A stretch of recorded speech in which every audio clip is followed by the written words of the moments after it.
the same people that make Digimon and several other things, but TCG specifically, they make Digimon and One Piece. And this is a brand new game, which is essentially like a direct competitor to Bushiroad's Weiss Schwartz, essentially, because it's just a bunch of different anime IPs, and they each have their own deck that you can build, and they have their own booster product for said IP, as you can see here, right? And it's actually releasing this Friday, assuming this video comes out on time. And there's a lot of cool things about it so far, right? Like they have, you know, play mats with all your favorite anime characters and all that jazz. And the cards are very similar to like One Piece, so they're standard size and they're very big with a lot of the graphics on top of it. Looks really nice, full frame kind of deal, right? One of the craziest things, however, is that they actually, very similar to the Digimon game, have a playable app that you can download on your phone, and I just realized that you can just play this straight from your site. Like, this is absolutely insane. Like, I might just support this game. I was kind of debating on it just because of the fact that it has one of my favorite anime as a booster, but I don't know when that's going to come out in English. So because of that, I wanted to support the game. But the fact that their website has a demo of the game is actually huge, because, you know, I've spent a lot of time over the year just going on and complaining and talking about accessibility for Cardfight Vanguard, even not so much to, like, even jumping over the physical barrier, like even if there was just some sort of way for people to like test out the game or get sort of interested in it, there really isn't anything like that aside from like maybe the Dear Days demo. Meanwhile, I can just play this straight from the website, which is insane. So let's see what we got here. So we actually have, I guess you can test out each of them. So let's go ahead and go to tutorial chapter 1. I guess I can full screen this. Yep. Let's see what this is like. All right, welcome to the game Union Arena. Learn the rules and once you can enjoy Union Arena for a lifetime. Well, we'll see about that. Have fun playing a card game that includes your favorite characters. Let's start playing. Sure thing. And this makes a lot of sense from like marketing standpoint, right? Because a lot of the issues with card games that they're a very niche sort of hobby. So when they make these like crazy TCGs that involve these huge IPs like, you know, Star Wars, Hunter x Hunter, Jujutsu Kaisen, all that stuff, like that's great and all, but then you still have to bridge the gap of players that don't know what the fuck a TCG is or think that it's too nerdy or that kind of stuff. So having like a site that you can just go to and test out the game is really good, and, you know, especially to learn it. So we'll be using the Hunter x Hunter, or before you guys get mad, it's just Hunter Hunter or whatever. You're not supposed to say the X. The Hunter x Hunter starter decks are what you call the 40 cards you need to play, and they begin the game face down on a stack. Sure thing. Let's go ahead and open this up. And there's our deck. Determine players 1 and 2 to see who goes first. This time I'll go first. Draw my cards. Let's see what we get. Sure thing. Battle. Draw my 5 cards. Or 7 cards, I guess. Okay. They look pretty good. You're allowed to mulligan once, but let's skip that this time. Okay. Interested to see how the mulligan works. Every game kind of does it differently. Now take 7 cards from your deck and place them face down into your life area without looking at them. So it's like prizes or security from Digimon. In most cases, your opponent places 1 card from their life area into the sideline when you damage them. If you manage to reduce your opponent's life to 0 first, you win. Okay, it's time to start playing. Let your opponent know I'm ready. I'm ready. May the best player win. Okay, I'll go first, and we'll alternate taking players with player 2. Start phase goes first. All of your resting, horizontal cards can be switched to active, vertical now, but you don't have any cards, or you don't have any cards on field yet, so just keep going. Okay, so they have like a stand phase, similar to Vanguard. Place an action point card face up into your AP area. So this is like the Dawn, I believe, right? Equivalent, and also similar to play points in Shadowverse. Player 1 does not draw a card when you go first. Gotcha. You can start the game with 1 less card as a trade-off of being able to take action before your opponent. Sure. Next comes your movement stage. This is when you can where you would move characters to your field, but since you don't have any yet, we'll skip that. Okay, interesting. Movement field. Okay. Then we'll go, after that comes the main phase. You're able to use cards in your hand to activate abilities. when using cards in your hand, you need to pay AP by switching the appropriate cards to resting. Yep, so you have to tap the mana. I guess I could have just said land, but it's not included in the deck, right? So it's separate. So I don't know what the max number is. It's probably something like 10, right? So it's just very similar. Also, I guess it's kind of similar to like energy cards in Vanguard, right? So I guess we'll play this. Where am I putting this? Sorry, I was talking and I didn't see where what they wanted me to do with this. So this is a 0 cost, so I can just put this anywhere. Or do you want me to just click it? What am I doing here? There we go. All right. No more cards in your hand can be used now that all your APs are rested. Oh, really? But it's a 0. All right, whatever. I thought it was a 0 cost. Next on the attack phase, but we'll skip that since there aren't any characters on the field that can attack. Interesting. I guess it counts for 0. All right, that's kind of confusing if that's how it works. But after the attack phase, you go into the end phase. Switch all of your cards on your field to active, with the exception of the AP cards. Once your end phase is done, so is your turn. All right, opponent's gonna get their AP. They're gonna get 2, I guess, because they go seconds, right?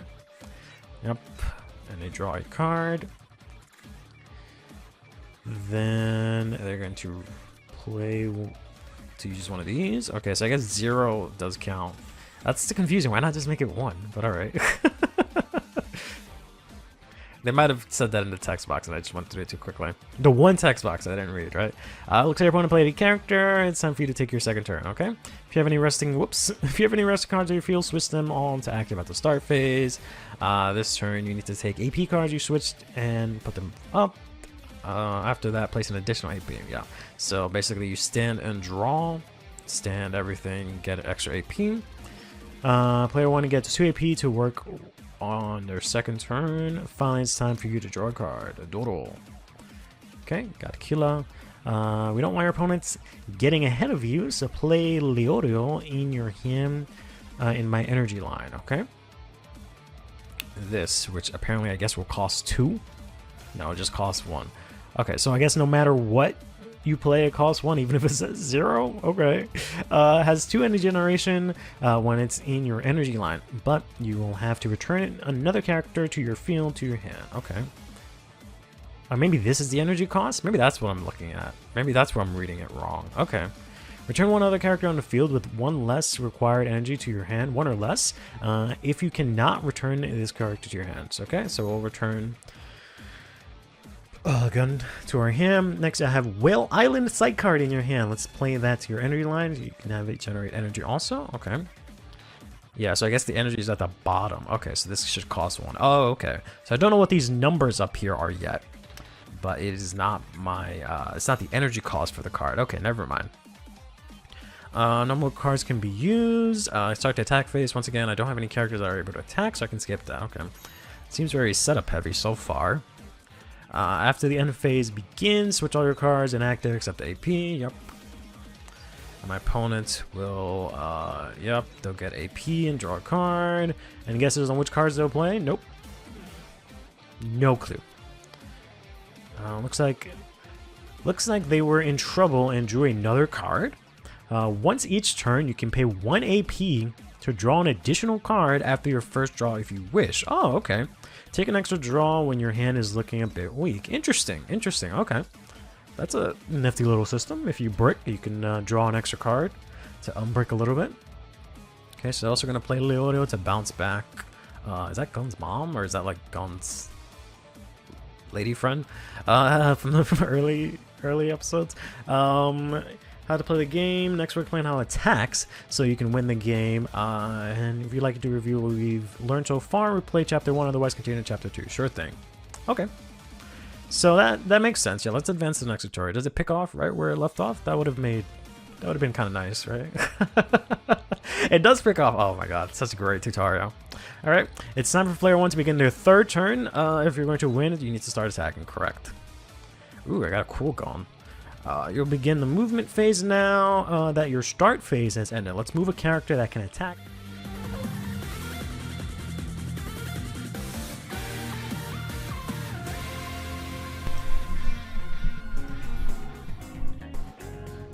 Hey, how's it going, everyone? How are you guys doing on this Tuesday what is for me evening, what might be for you morning. Hope you're doing well. Hope you had a good weekend. Hey Rich, how you doing today? Making sure everything's in order. Yeah, we should be good to go. Cat wear jump scare, yep. Does being able to play OG Vanguard on Dear Days 2 redeem Bushi a bit? We'll go with a bit, yes. The prospect of playing retro fights is better than not playing it. But they still got a lot more to do. Hey Zoom, yep. 7th, I guess so. At Season 2 to Vintage Mode. Season 2 of what? Teach me how clan mixing works. You just play any clan in any deck. That's it. There's nothing else to it. That's it. You can just play any card in any deck, and that's it. Majority of the times, it doesn't matter, because a lot of the cards are Vanguard locked, and that's it. Yeah, it's basically the Bracky and the Juggernaut. That's all that's really gonna matter, at least for the first era that they've showed there.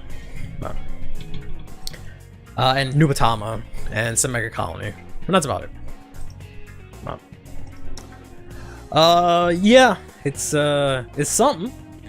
Adding retro fights is something. It's cool. I think that's, I don't know, I've spent a lot of time yesterday being really frustrated and like angry, and I think part of it was just that maybe I just woke up like on the wrong side of the bed or something like that. But a lot of the reveals did not sit right with me, right? And that was definitely one of them.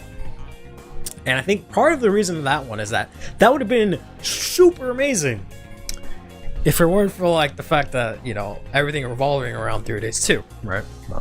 We'll get into that a little bit more. This notebook, yeah, imagine trying to do that on online too, where you can't even like where the timer is a lot shorter, right? So that'd be interesting to see, but we'll see. Format's also gonna be a mess, but if you watch any of my history videos, I guess you would know that, or maybe not, because I haven't gotten there yet. Screen cap, I mean, I guess if you have 2 screens then you can refer back to it, but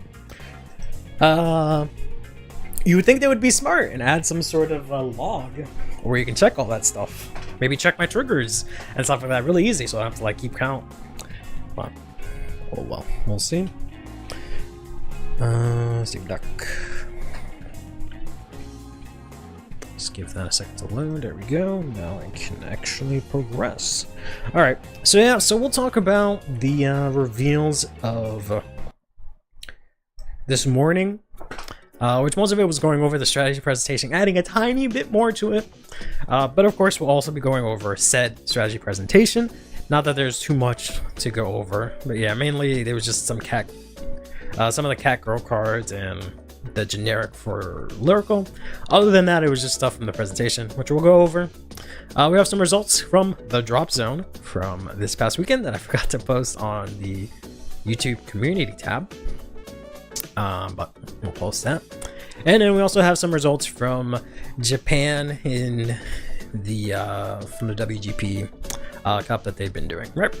So we'll take a look at all of that. But first, of course, we have ourselves our cards of the day. And today's card of the day is sponsored by all of my friends, and I guess all my friends in the Drop Zone Discord, because they have been very happy with these next set of cards. So I'm very happy for them. But we'll start off with Direful Doll Julieta here, who is going to be a Direful Doll common coming out in set 5. Because Leah Chaffel, yeah, I don't really very much like that name. Your Vanguard should invest into the MMO market and make Vanguard MMO. Maybe they should not, because that would be a horrible idea, considering they can't do anything else right. So for them to make the hardest type of gaming like model and whatnot, I don't think that would be a good idea. But so Judetta here says that when she's placed on mirror, if you have a grade 3 or greater Vanguard with Direful Doll in its card name, this unit gets 5k to the end of the turn. Then if it was placed by a card's ability, this gets 10k instead of 5k. So that's cool. You can use this from hand gets 5k. You can play it from an ability, so typically you'd use Andel's ability, but it also, you can work in the future.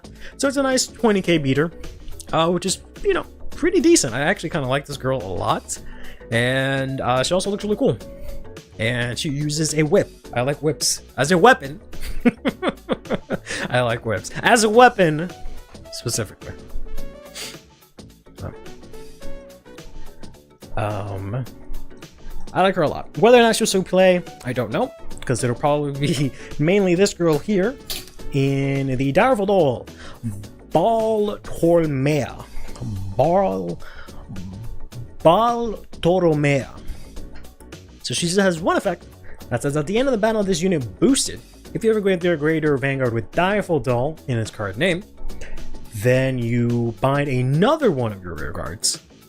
Choose one of your units, it gets 5k. And if you did not counter charge, you can put her on the bottom of the deck to counter charge 1. So, Doll's finally got a counter charger. It makes that promo seem a lot better all of a sudden. Whether or not it would actually see play, I don't know. I can very easily see this being played as basically like a 4 of or a 3 of minimum, right? Basically replacing all copies of Serenella in the main deck, I think.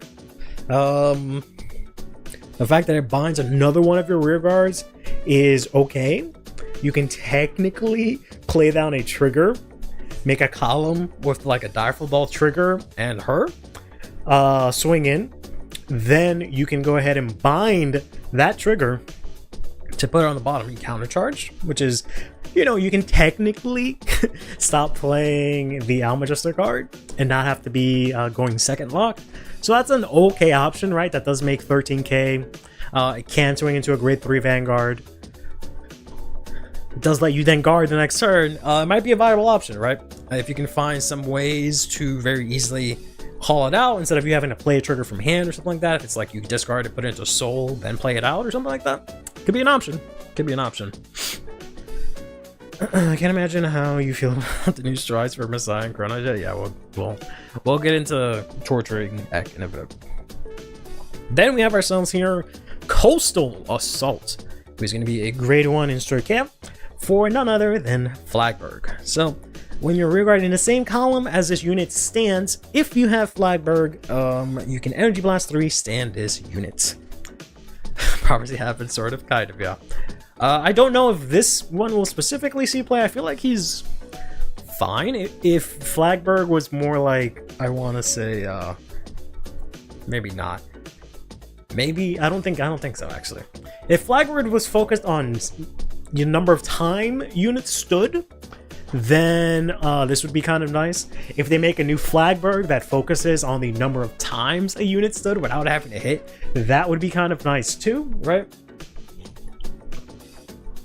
Because then you can have like other cards that like restand kind of deal and like have a stand counter instead of an attack counter. And then you can have something like, you know, you can stack on extra effects onto that and do something with that. That'd be kind of cool. Otherwise, this works as a decent booster. You can use this going first with your Alric.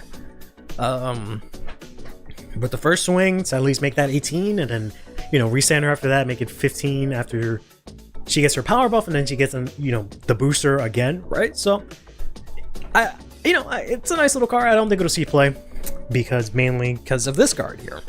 Giant Sea Dragon Boat Peglick. Here is a double rare, grade 3, that first of all says when it says place on rear from your hand specifically, you may so charge 1. Then it says at the end of the battle that it attacked, if it is the first or second of this turn. So you can technically play 2 copies of this, which is kind of nice, and they can both trigger in a turn if they're the first or second to attack. But if you do that and you have Flagberg and it's standing, you can either Counterblast 1 or you can Energy Blast 3. So you now have an Energy Blast, a unit that stands with Energy Blast is what I'm trying to say. And this unit gets 10k power to the end of the turn. I knew this was gonna happen. This is gonna be like Morpho all over again. Because I was like, all right, this girl, I know for a fact that the girl for Flagberg is going to be broken one day because it's just on place get energy. So I was like, I want to buy the FFRs because they're like $5. And I can guarantee you, oh, they actually haven't gotten, at least the regular copies aren't like $1 zillion yet. But I really want to get the FFRs because I'm pretty sure they'll be gone soon. I know I have the SRs. The SRs I got for like a cent and they're at $12. And there's a single copy of the FFR available, unfortunately. Ripperonis, it's fine. I'll just play my SRs. I'm totally okay with that. Burger Bro definitely wanted the multi-attackers to be boosted twice. This card hints that they fly into the Smoky Mountain because the dragon does everything right. So you support Flagberg, not with 7 more Soul Blast. Yeah, this is definitely a really good card. I wish they got in this in set 2. That would have been kind of nice, but it is what it is, I guess. Though this kills the Flagberg 2 dream. I mean, I wouldn't say that per se. Barrow got a card, and so did Barrow got a double rare, and Eugene got a triple rare, and then, you know, like 2-3 sets later, 1 or 2 sets later, they both got new forms. So we might still get a new Flagberg, right? We'll see. But you can stand this, and then it also gets 10k power. So really good card, really good card. At least in set 5, yeah. It's set 5, it can't happen, presumably, unless they're making a double rare. So they could do set 6. I highly doubt that. But there's always set 7. Right, we got Eugene this set. That's basically all of the set 1 gang upgraded, so they can actually move on to set 3, which would be really nice if we get new forms for maybe Flagberg, maybe a substantial rework for Gravidia, and maybe, I guess, something for Greedon, even though I don't think he needs anything.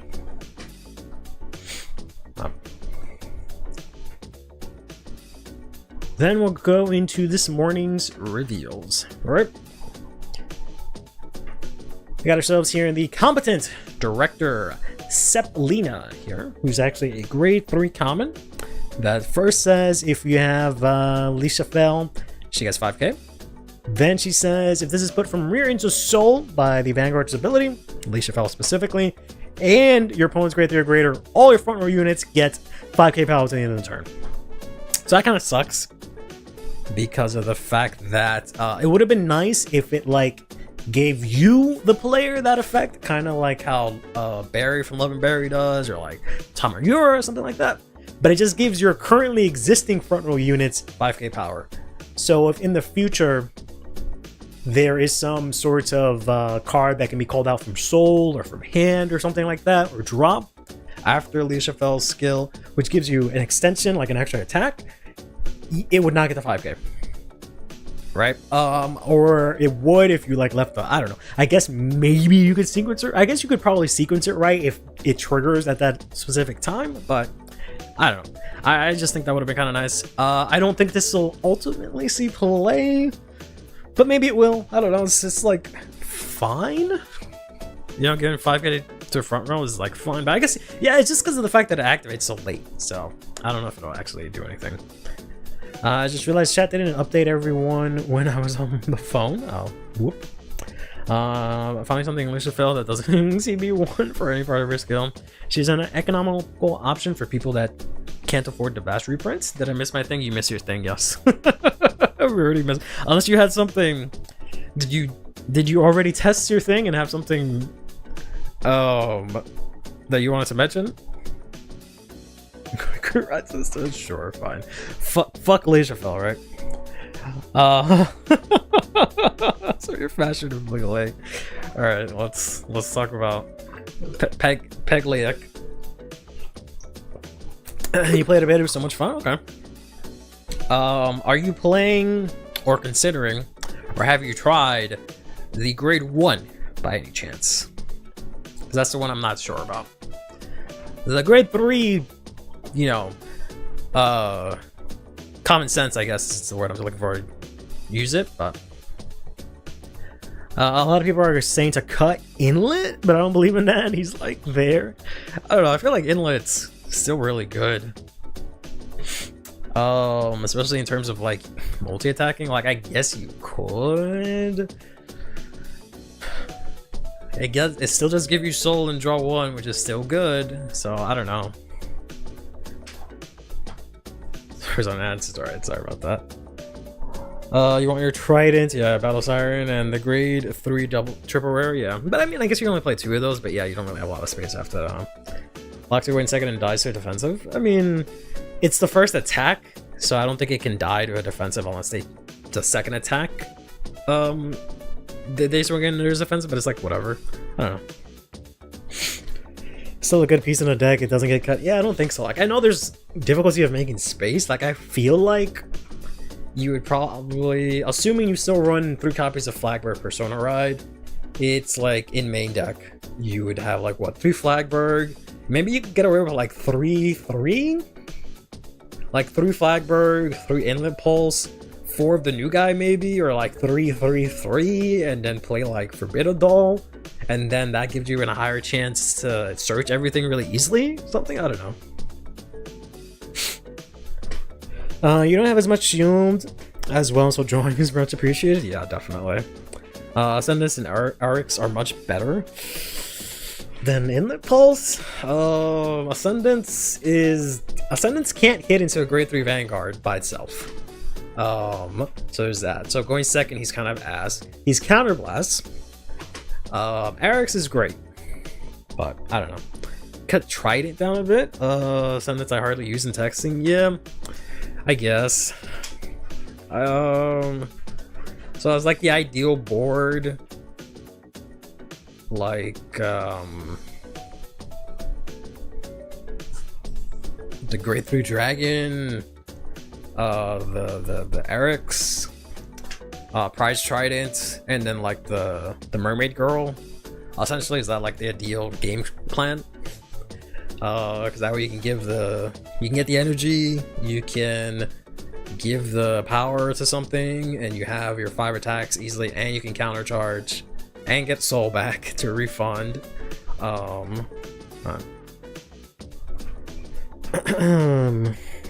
New guy makes a grade 1 from set 2 maybe usable. I feel like it's super usable now, considering that it also gives you energy. Hero board is double of the grade 3 dragon, battle sirens boosting, and shelling cannon. Oh my god, we're still playing shelling cannon. Whew, nearly. That's a lot of grade 3s. Oh, but I mean, I guess that does make sense, because that's like what? That's a lot. Whew, that's like what? 6 counterblasts? I'm sorry, 6 energy blasts, 2 counterblasts, 1 soul per turn. But yeah, that is yeah, 2 soul per turn, but that is a big fucking, that is a bunch of big attacks, yeah. Because the cannon is at least 23 minimum. The 2 dragons are minimum 33. They get what, 5k every time they restand or something like that. So there are 31 columns. So yeah. Isn't it the most ideal game plan just relying on luck and the power of anime net decking? I mean, not if you're playing Flagbearer, because there's no net decking to be had, unfortunately. Warvaline? Hardly CB, so I wouldn't be scared of CB for the restand if I needed to. I mean, I guess, yeah, if you're not really focusing on Ascendance Assault, you could only counterblast for Flagbird and the Dragon if you needed to. I don't know. I'd have to play around with it, but it definitely seems that at the very least they breathed a lot of life into Flagbird, so that's good. This guy's still really good. It does suck that his thing is only on place from hand, so you can't like revive it from drop to get the soul, or you can't like Forbidden Doll into it, which kind of sucks. But I do feel like Forbidden Doll is like an insane option in the deck right now, right? Especially with the triple rare grade 1, because you can very easily hit and then hit again, right? And I mean, I don't know if there's any other orders that are played in the deck, but I feel like with with how tight the space is, maybe not. I don't know. But I do feel Burger Boat still needs a total rework because the card is cracked, but he has to do a lot of heavy lifting on his own. I don't know. I feel like his rears are pretty good now too. Taking ladder, fair. Coerce you into keeping forbidden. Oh yeah, ladder's not a horrible idea, right? Because you want to keep your rear guards on board, so that's fair. That is fair. Yeah. Like, what are you talking about? Ethorian in the deck? No, you never run her.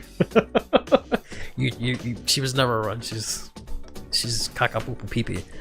She's counterblast one, like I think discard one just to bring something back on turn 3. No, she gets flushed down the toilet. You see him in your hand? Huh? Poor man's the antidote, so I mean, I guess, but at that point, just use like Spiritual Body or something. Oh, yeah, that card. I got a bunch of those. Like before I even like fully read the effect, I got a bunch of those in like FR, and then afterwards I looked at it, I was just like, oh, she kind of fucking ass, huh? But be like that. Cost soul. I mean, I would rather that than counterblast one, discard one to bring something back. Wow.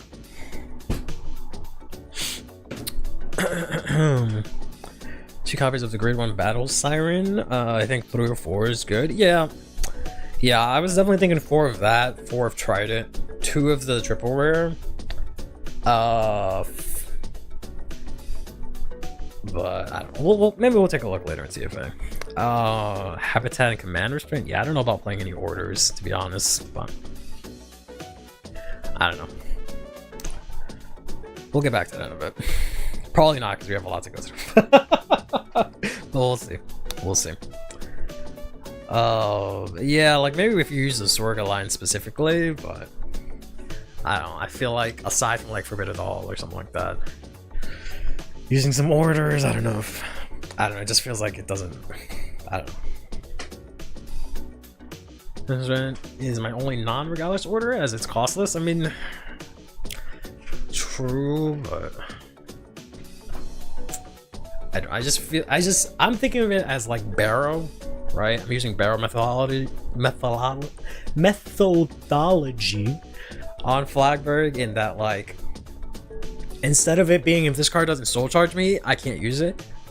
Instead of thinking of it, this doesn't give me multi-attack, I'm not using it. Like I understand like it extends, so you can use it to then get the multi-attacker, but which I guess is fine. So yeah, I don't know. I have to actually take a look at the deck list, or try to build the deck, see how I would personally feel about it. But using the native line. What was I using before? I was using the Magnolia line, right? I think the Magnolia line, and then was it like Reno Bear? I think I was using the Magnolia line and Reno Bear, and then I was using the grade 2 from set 2 of Divine set 2 because it got boost to make a big column. Good times. Maybe I'll try that again.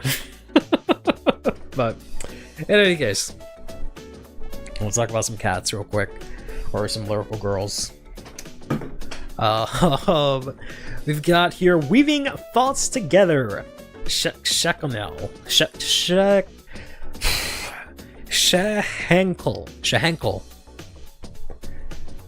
Meow. Now back to the vote. When this unit is placed on rear, is put from rear into soul by the ability of Leadership Fell, you may put this card into your hand.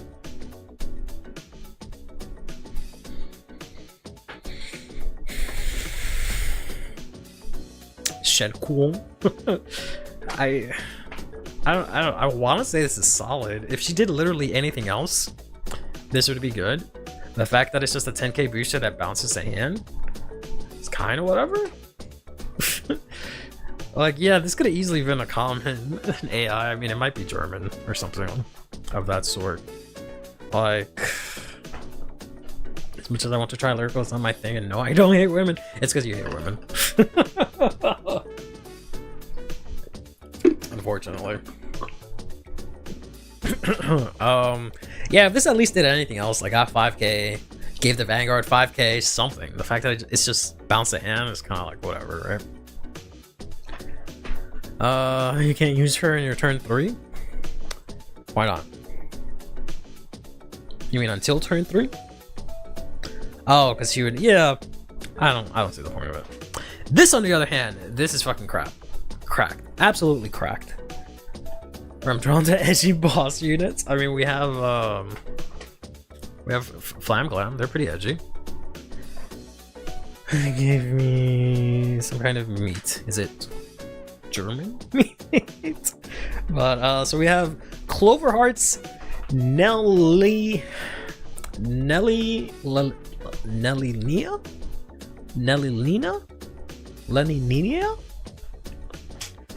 Oh man. It's not gonna get any better with the next card coming up.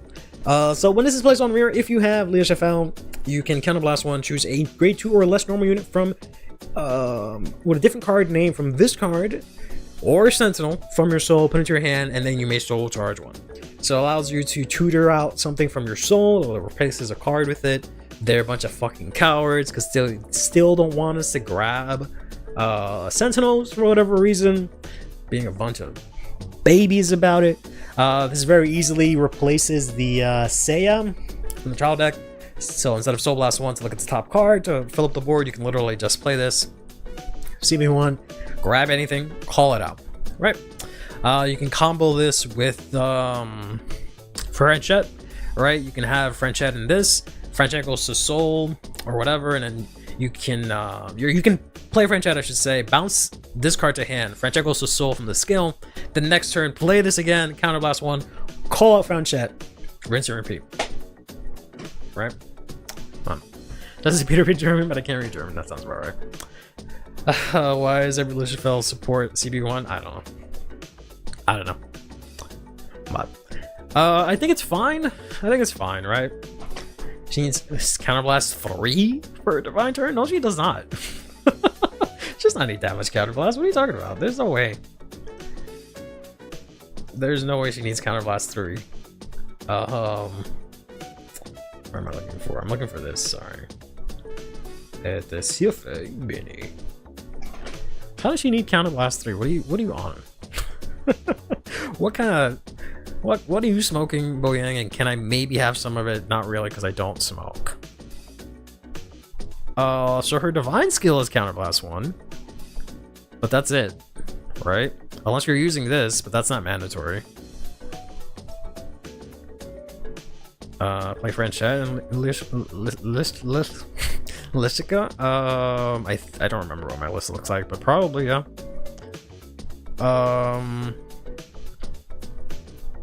Just need this. It's just Counterblast 2. I don't understand. Where the third Counterblast from? Unless you're counting this as well, but because we have ¿Dónde está? Tenemos esta dama over here who lets us countercharge, right? So, I don't know. Yeah, I think it'll be fine. And you're not going to use this new girl on turn 3, right? You're not going to use that on turn 3 because you're just calling out the ride line. So, it's whatever.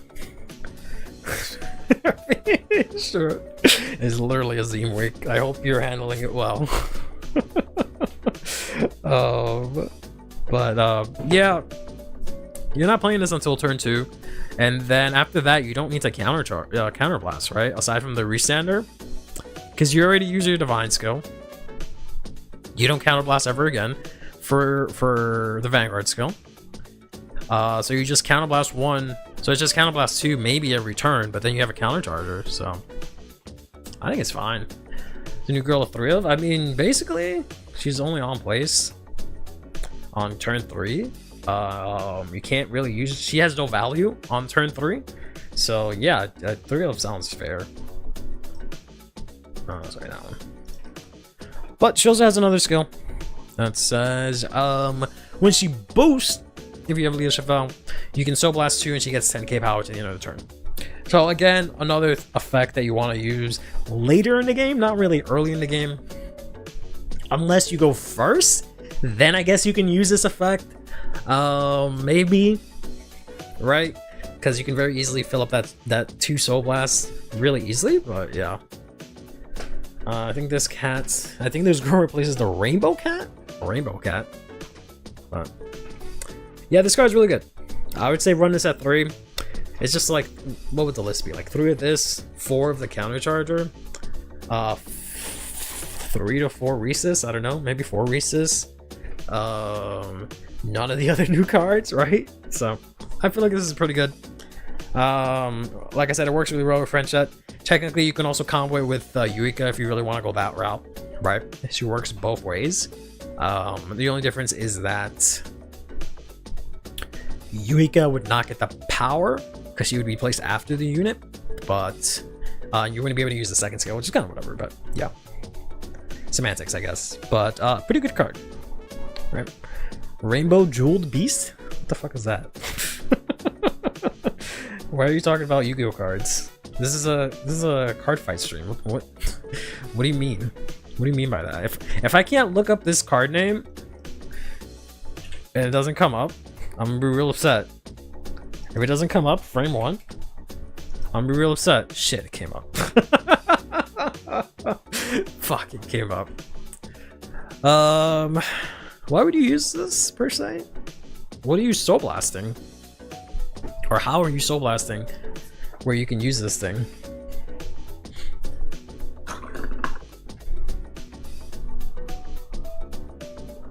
Pink hair that I wish. I would love nothing more than to have pink hair. Yeah, but how are you getting the ride line out from your soul is what I'm not understanding. What are you using your soul on to be able to use this?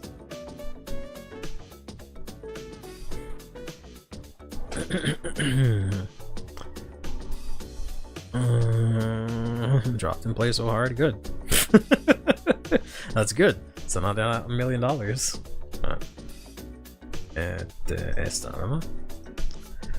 Alright, then let's go into this here card I was really excited about and it immediately became really disappointed about. So this is Si Vales Velo. I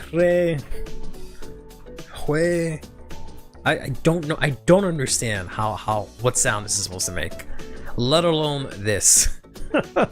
I don't understand it. I don't know. I'm sorry, but I have no idea what that is. Text to speech. This is how drastic it is. All right, shady website. Sure.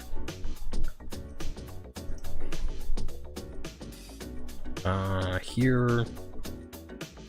Then we go over here. Excuse me. Paste. And pause the music. ¿Es insulta a velos? ¿Cuál es el nombre? I mean, I guess. Apparently it's a Latin phrase, and it's not Spanish. It is a Latin phrase that means, if you're well, I am, or something like that, but... Are Yosiol. Bro, what? Bro, what the fuck? Are Yosiol. Are Yosiol. ¿Qué coño? Are Yosiol. Are Yosiol.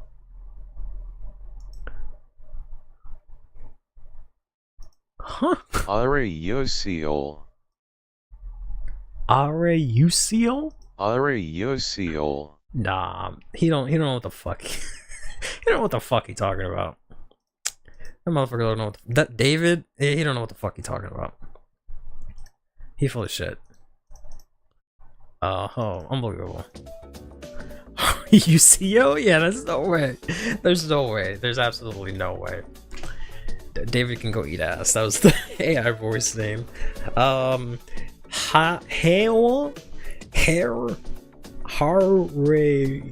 Whatever. Just Harry UCO.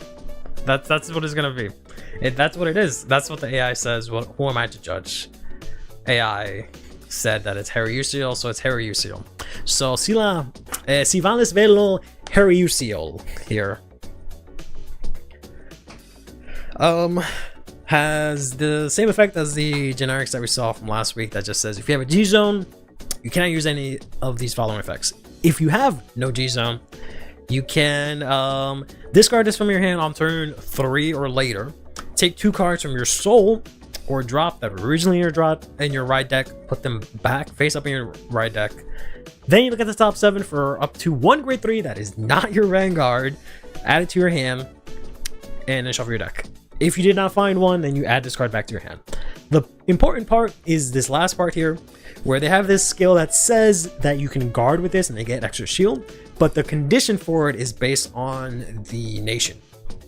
So this one says, when a student is put on Guardian Circle, if you have 2 or more open rearguard circles, which is pretty easy, pretty good, easy condition.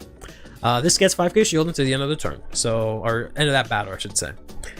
So this is a 10k shield normally, and then if your opponent has a G-Zone, then you can bind any grade 3 from your soul or drop, and this unit gets 10k power shield until the end of that battle, so it becomes a 20k shield. You can use this in like Celestial or like in the Wings engine to instantly get a grade 3 in there, which is okay, I guess, right? I forgot how that girl works. Ezekiel's or whatever the hell it is, the grade 3 for Wings. She has like a condition that she can be both wings. I don't know if that has to be an effect that she activates from rearguard circle, or if it's just if she's in bind zone she counts. But yeah. How are you, Seal? How are you, Seal?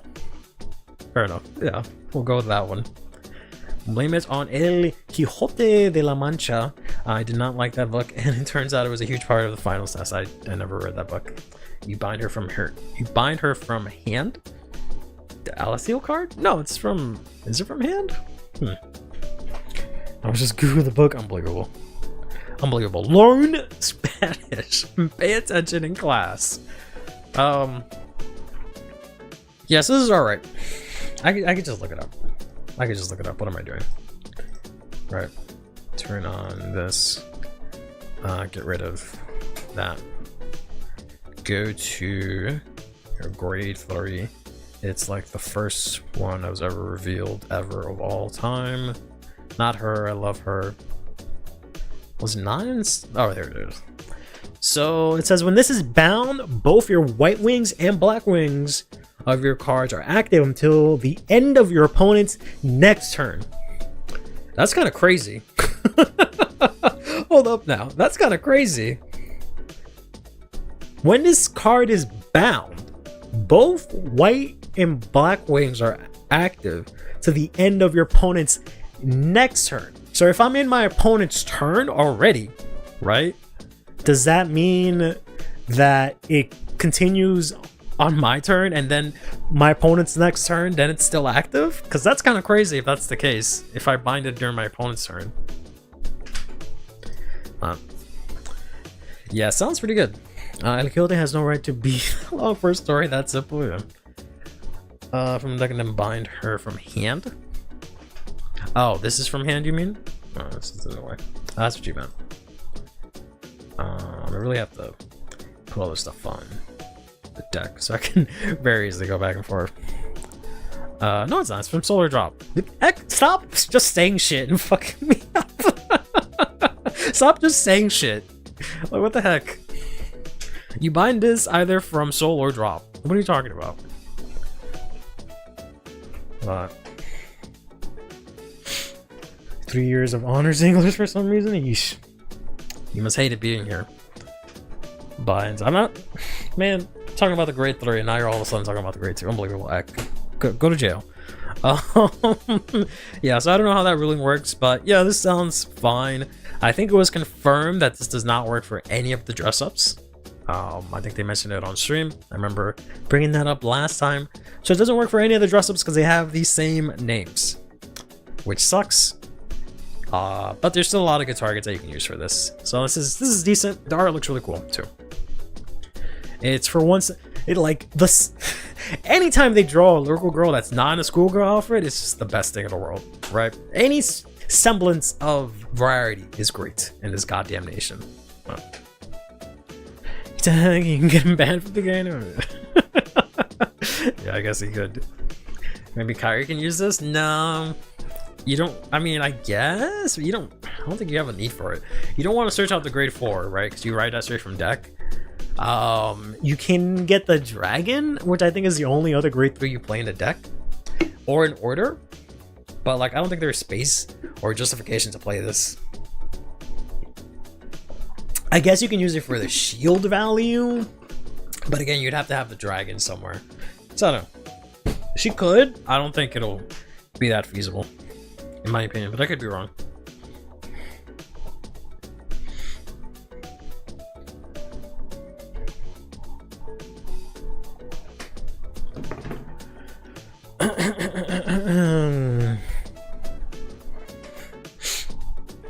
Super Infinite where we have an antagonist that uses a lyrical boss deck. Yeah, that's never gonna happen. Graham McDonald's okay, bye, don't come back. Then the thing that you guys have been clamoring around every 5 seconds, telling me that Gabe Lewis is gonna be a deck and he's gonna be his own card, and that he's gonna be played in every deck, and that he's gonna have every divine skill, and that he's gonna be broken, and he's gonna use Caterpile because Caterpile. They revealed that for whatever reason, Gabe Lewis is a card now. I don't know why they couldn't do this in the anime. I don't know why we had to randomly get this reveal when they're not showing the effect or like even what set it's in. I'm assuming, judging by this, it's in set 5. But we could have waited for this. You had other news to show. But hey, they showed us that he is indeed a card now. Let me pet him. Probably regard in Raziel, PS Vita. What was the point of him being Gabe Lewis then? I feel like he's gonna be the most boring regard for the new Raziel possibly. Oh, looks awesome. I'd build Vargas just for that. Yeah, we'll get into that. But it does. So yeah, this is the thing. We'll, I guess, learn more about that. But speaking of which, let's get into it. Let's talk about the strategy presentation that was Sunday night, Monday morning, not Monday night, Tuesday morning, like Boyang lied to me to my face and told me it was. But either way, let's go into it. So they had, it was kind of interesting because speaking of Cat Girl, she was there. She was like the main MC, which was interesting. I guess she does something else for Bushiroad, but it's just funny that like the character I'm pretty sure is never gonna be seen again after season 2 was there. But we'll see about that.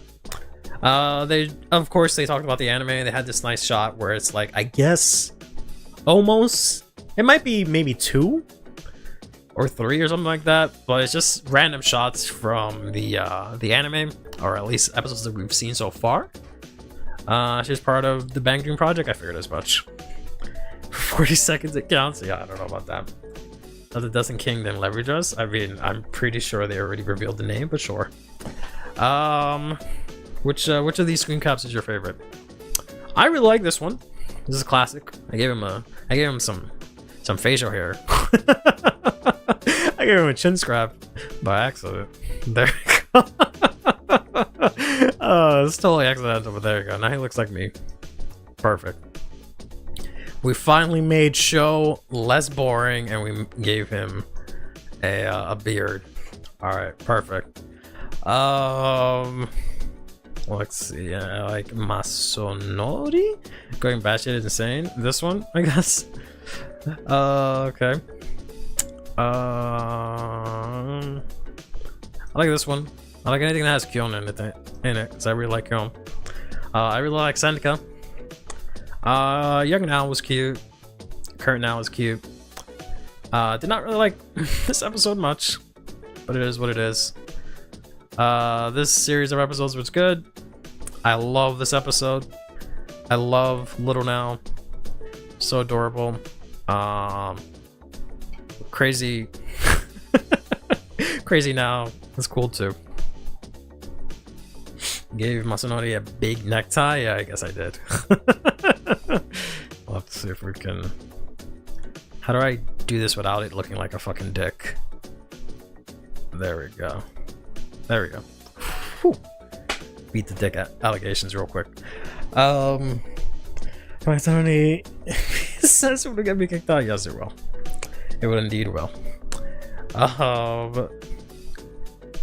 And this is just like a bow, I guess. Oh, that's just a bow. This is like one of those I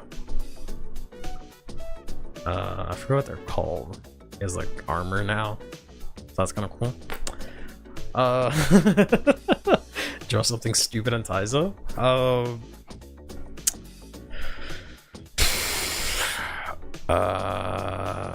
I guess he has here. I only have one. Well, I guess I have other colors.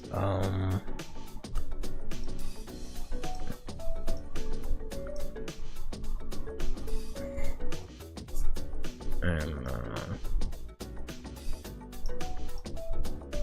I don't know what that is. I was going for a hot dog, but then I realized I don't have those colors. So whatever that is whatever it is. Give him a mustache, that's it. Just give him a mustache. His dildo. So, what kind of dildo looks like that? There we go. Here's his mustache. Whoa, he's so crazy. Wow, haha, he put a bag of chips on his head. Lols.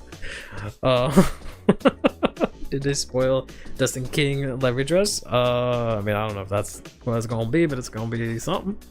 Hey Jack Noah, how you doing? But yeah, Devised Anime Season 2 was good. Enjoyed it a lot. They talked about the next episodes, which are going to be, I guess, the last two. There's one more. So yeah, there's 11, and then we got 12 and 13 here. So essentially, it's going to. I'm pretty sure it's going to be like Now and Akina here, and then I think they said that it's actually going to be these two throwing hands. So that kind of makes sense if that's what it is. You can have Kyon finally lose, he's no longer corrupted, and then you got the 50-50 booking, and then you got now Sibyliff looking strong, and we get to show off the deck, right? So it's threatening. Makes sense. Speaking of which, they showed off Now's new like render, and as well as the new Varga, which I'm pretty sure is like Dustin King Varga, right? But maybe not, I don't know. Or Kyon stage Brain Mess, and he's the villain for season 3. That would imply that Sibyliff is still like alive or whatever at the end of this, but we'll see. But yeah, the new Varga looks really cool.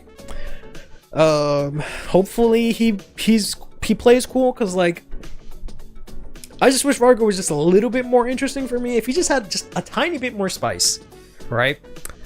I would be all in for it. I'd finally have an anime deck that I really like. I'm stretching it because it's Dragon Empire, and it's like a control retire deck, and like it resends. It has all this other stuff that I'm not into, but it has now, and it looks kind of cool. Well, we'll see. So yeah, they're gonna, eventually face off new card versus new card, right? And they also revealed that set 5 will have the return of different pack designs, which is kind of cool.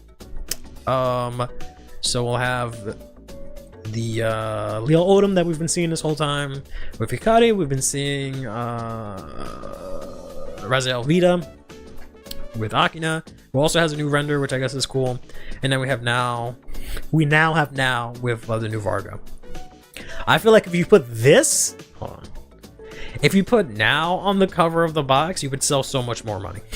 So many more boxes would get bought. If you put Now plus this, killer combo. Fuck this. Right? Fuck this. Make this the box art. Get rid of this. Take all of this. Put it here, Bushi.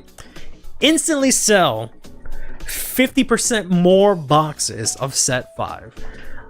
I don't understand, Bougie. This is so easy. Just put this killer shit on the box. Easy peasy. Print money. Print money. You'll see, people will buy the box, the empty box, just to have that. Come on, guys. Be for real. Stop putting Akina everywhere. Right. Actually, there's a type of Hindu demon who transforms into beautiful women to trick travelers. Hey, it is what it is.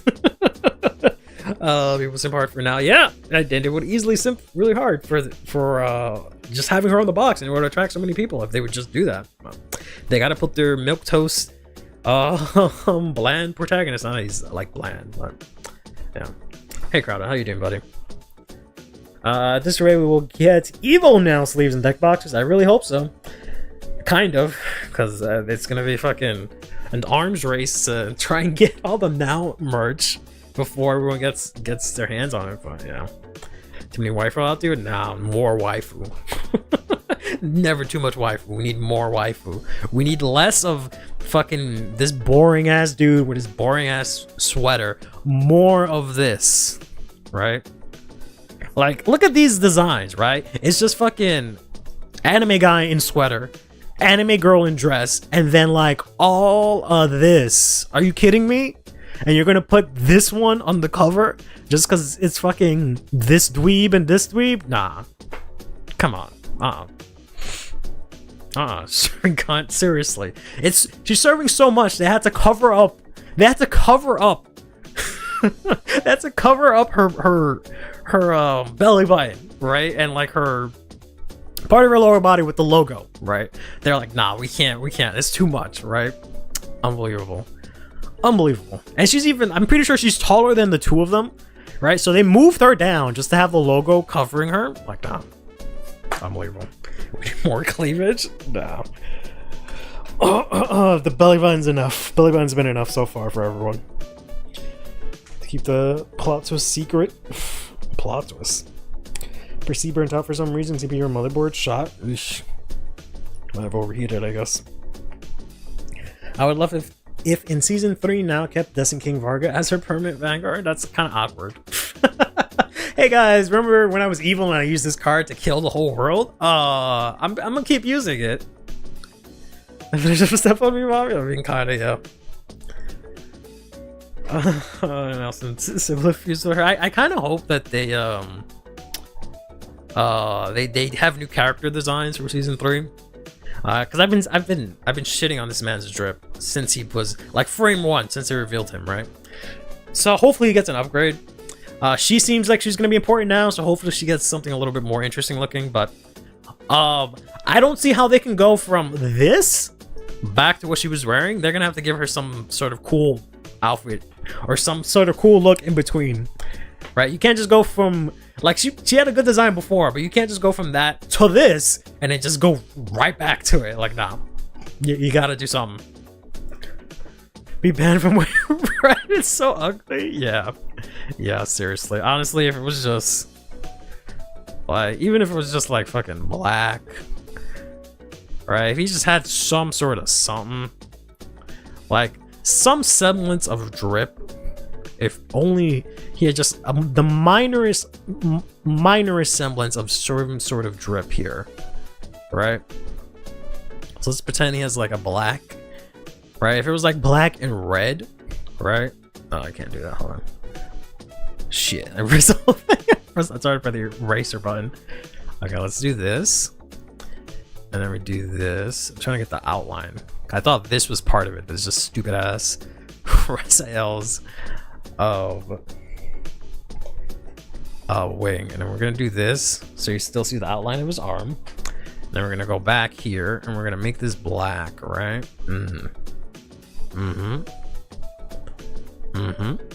Right?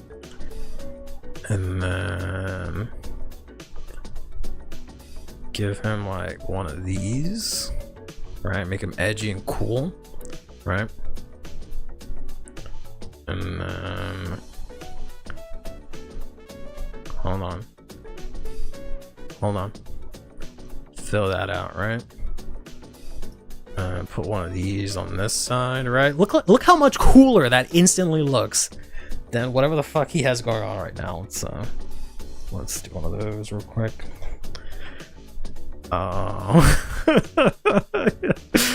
There we go. And then like, let's do. Oh, God damn, I pressed the wrong button. I have this big button to erase everything, and it's like kind of right next to the erase button, and I'm so used to just instantly erasing everything. But all right, it's gone. It's in your memories. It'll live on in our memories. My awesome super coloring, but yeah, that would have looked a lot cooler.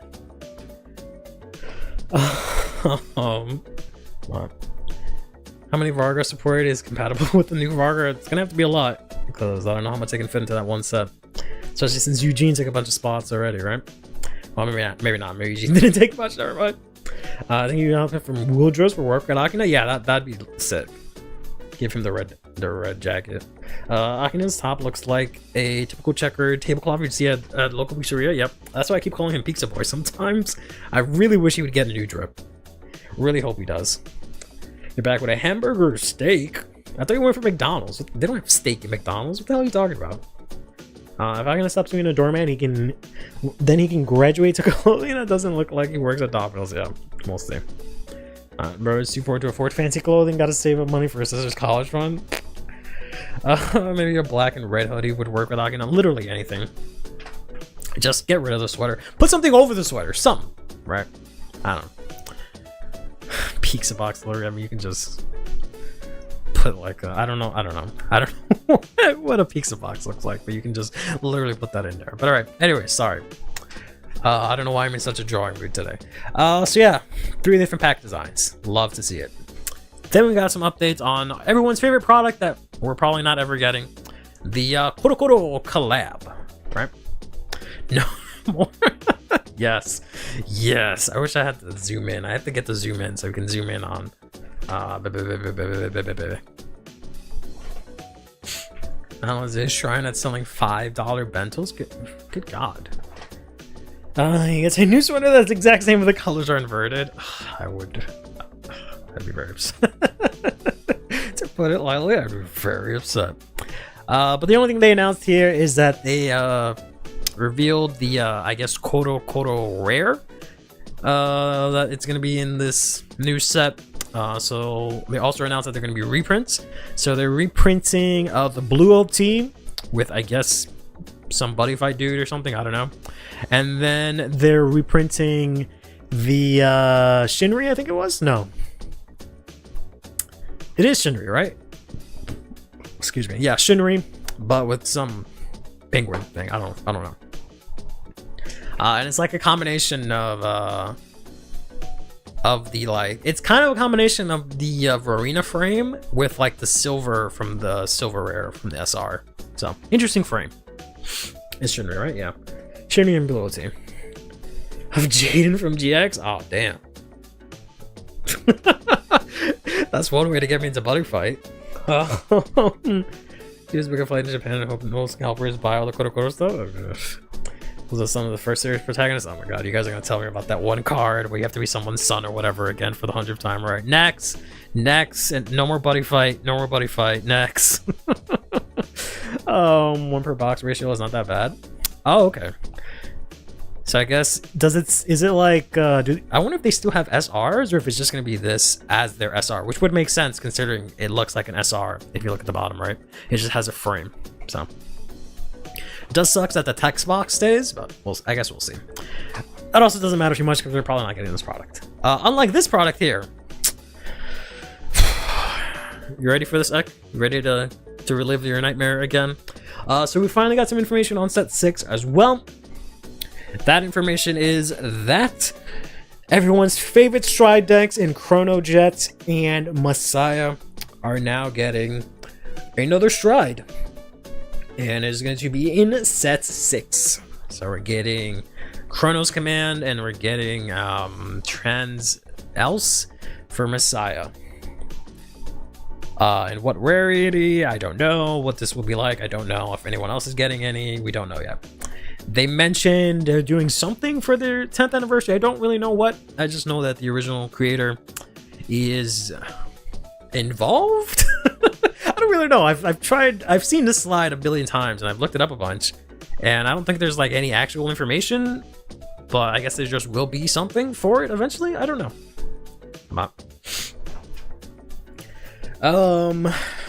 Then we got some information this morning that they will be including serial number cards of Chrono Jet and Messiah. So not only will they get a stride each, but they'll also be reprinted in serial number rares in the set. And I believe I heard that there's only 10 of them. So yeah. Thieves, Getters Arcane, Dragon Empire. Oh gee, I wonder who's in there. I mean, honestly, if Night Rose and Harry already get, or actually no, I guess not Harry's, you would think, but if Night Rose already gets another stride, and Shiranui gets another stride, I don't know. I won't harp on it too much, but there's no way they get one that soon. Yeah, it'd be so ass. Yeah, they might only be these two. Like if it's that kind of situation where like every Craycross Epic set they upgrade them, maybe that's fine. That would boost the sales of the set. It would maybe finally have some sort of connection with premium, so the premium kids have some sort of product. I guess that's fine. Need to drip feed them to the, yeah. Because like even these guys are pretty okay right now, right? Like Chronojet has been seeing some play, Messiah has been seeing some play, so do they necessarily need a brand new one? No, but it is what it is. We'll see. Back in V, I think it was 100 copies with the serial number. Yeah, and they just did it recently with Minerva as well, but there was like 255 of them. So we'll see how this works. I have the Minerva right here. I think I can. All right, I have the forehead cam. I need to rename it to forehead cam so I can actually see it. I guess it's not longer forehead. It's fat ass chin cam, but that's too bright. It's too bright and not focused enough for you to be able to see it. But here is the serial, and it is serial 18. You just can't see it because it's just too blurry.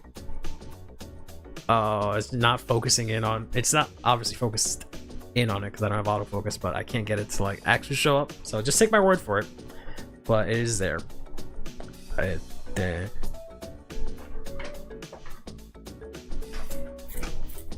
All right, so we got information about that. And then they released this, which is just the product schedule for the rest of the year, and it's kind of depressing. Usually we see like a bunch of different products, but it's just this. So it's just set 5, Korokoro, and then set 6.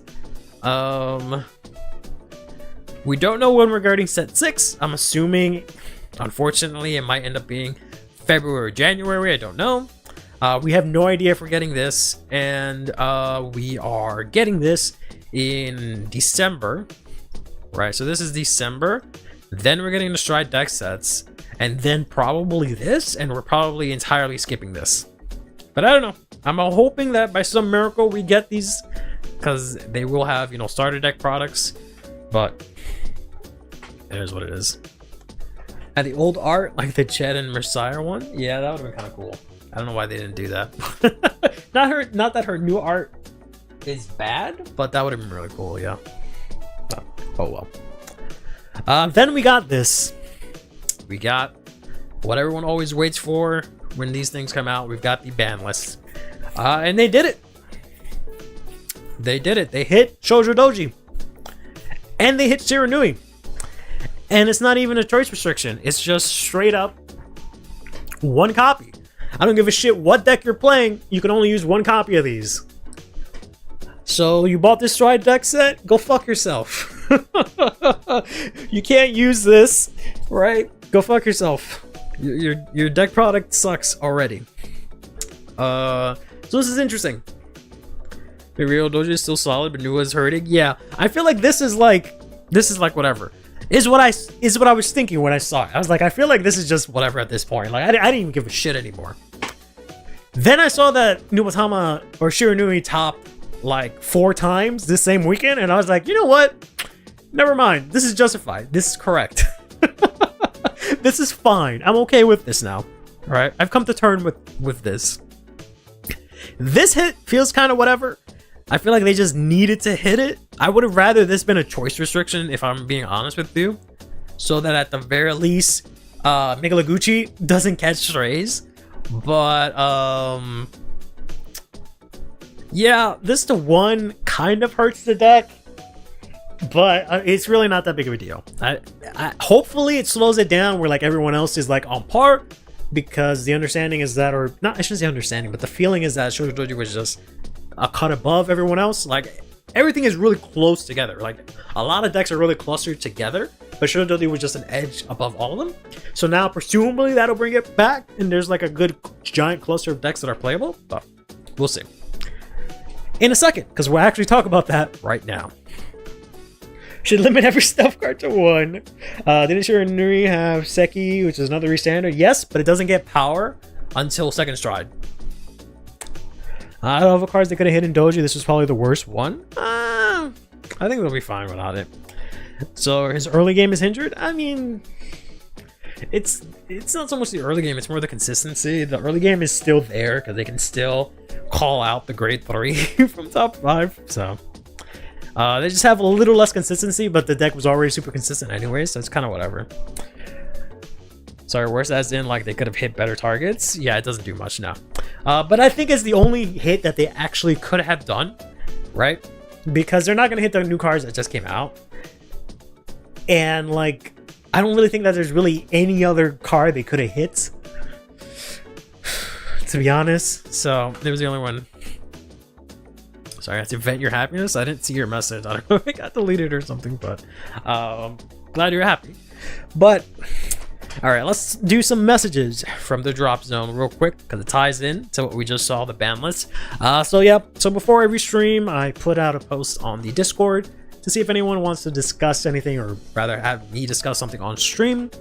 And today, the discussion is brought to you by Wordline One Trick, who says the following: with Shiranui and Shodoji getting hit, we could talk about some tier 2/tier 3 decks making a return. I'm predicting that the meta game will slow down a little bit, making slower decks a bit more viable again. Is that a valid statement? Are these two valid statements? That some decks might be making a return, implying that they were decks that were being held down by Shiranui and Shodoji. Assuming these hits are enough, right? Assuming these hits are enough, there are decks that were holding down, that were being held down by Shiranui and Shodoji, and also that they themselves sped up the meta and we will now slow down. Are both those statements or either of those statements true? That's what we're waiting for. That's what it's all about. Yeah. If they hit Kinrang in any way, it would have made the deck go from like 6 to 7 attacks to 5 attacks max and no Persona Ride cycling, and the deck would be garbage and kind of boring if they hit Kinrang, and it's a brand new card that just came out a set ago. So I don't know about that. I don't think that's really the problem. It's definitely a really good card, but I feel like that would hurt the deck way too much. Rana making a comeback? I mean, it topped somewhat recently, so not really. The only deck that might make a return is the Maigo. Yeah, Maigo is definitely able to come back because it's no longer getting all of its pieces taken out from Bind Zone, right? But Zerga doesn't get its Prison Dragon spot deck. Yep. They'll go to drop instead, which is substantially worse. There is, I think, another card that's still bot decks that Shodoji has access to. But so this is what I was talking about, right? Most people, this is going to be a generalization, right? Maybe it's not accurate, but a lot of people see like these two as like really high decks, and that's why they got hit, right? More so this one right now than this guy. But yeah, they see him in kind of like a tier of their own, right? Orphis? What is Orphis? Excuse me, what did Orphis... Which deck was keeping Orphis down? Shiranui, 24k dominate from the Shadow Army token was kind of fucked. I mean, I guess, yeah. Maybe. Shiranui made every deck less I see having the obligatory. Oh, by the way, this card retires itself at the end of the turn, so it's good. Yeah, kinda, yeah. That's true. It did warp the meta in that sort of way, same way like when we had Leonard in set 2, where everyone just stopped playing boosters because then they would just get retired, right? So let's talk about it. I put everything roughly in tiers here and included some of the newer decks at the bottom there. Let's assume that my tier list is accurate, right? I kind of just did this really quickly, really randomly. Didn't give it too much thought. Which of these decks would see more play than before, and be more successful than before. I forgot to put in Misty Arc. I'm sorry, Azim. Would be more playable than before. Let's just draw it in here, right?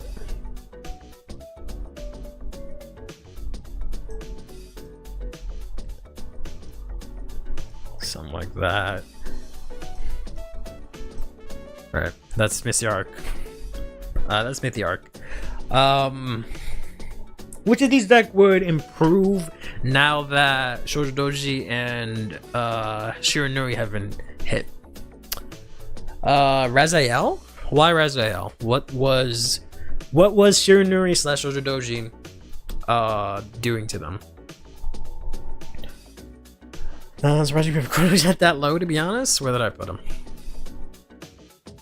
I thought I put him in question mark. Oh, I put him in tier 3? Yeah, I don't know. Again, I don't know.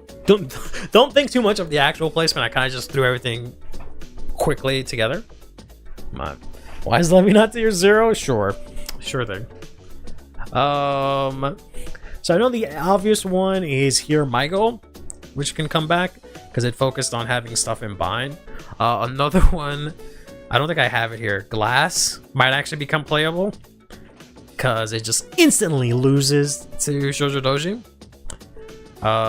Any other decks that rely on the bind zone perhaps will be okay, but probably not. Like it can still get its stuff bot deck, but who knows, right? That take forever to win should do better. So Glass. I don't know if I agree that the meta specifically has slowed down or would slow down per se. I don't know. Dayusha might become a better deck.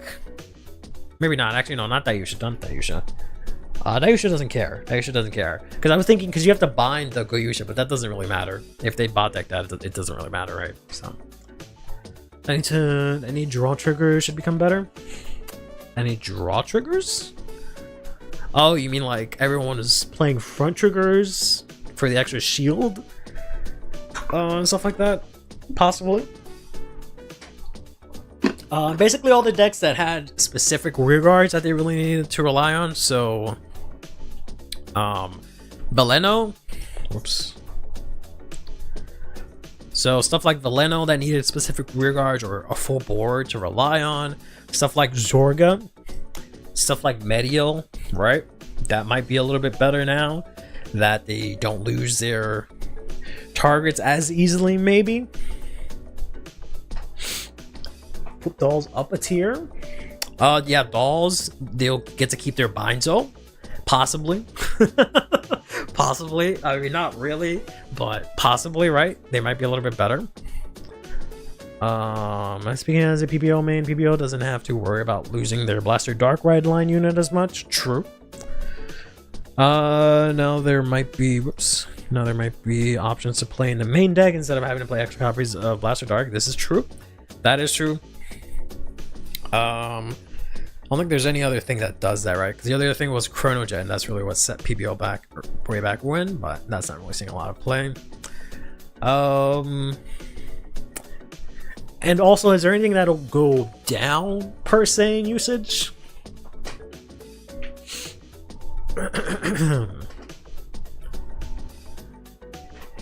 Anything care about non-removals? Yeah, that's kind of what I had gone through for the most part. I guess maybe Alden. Maybe not Alden, right? Because stuff is still removed. There's just specific rears you at least have. I don't know. You at least have them in drop instead, but I don't think that really helps this deck as much. That might be it, right? Maybe this, if this sees any play, right? You can put stuff in drop. Herminia maybe, because she can have drop recursion. Fennel? I guess, yeah, Fennel. Fennel wants stuff in drop, yeah. The Vanguard video will change the game completely, if only. If only, bro. If only. Fucking Astroya can stop losing her crits from Bind Zone.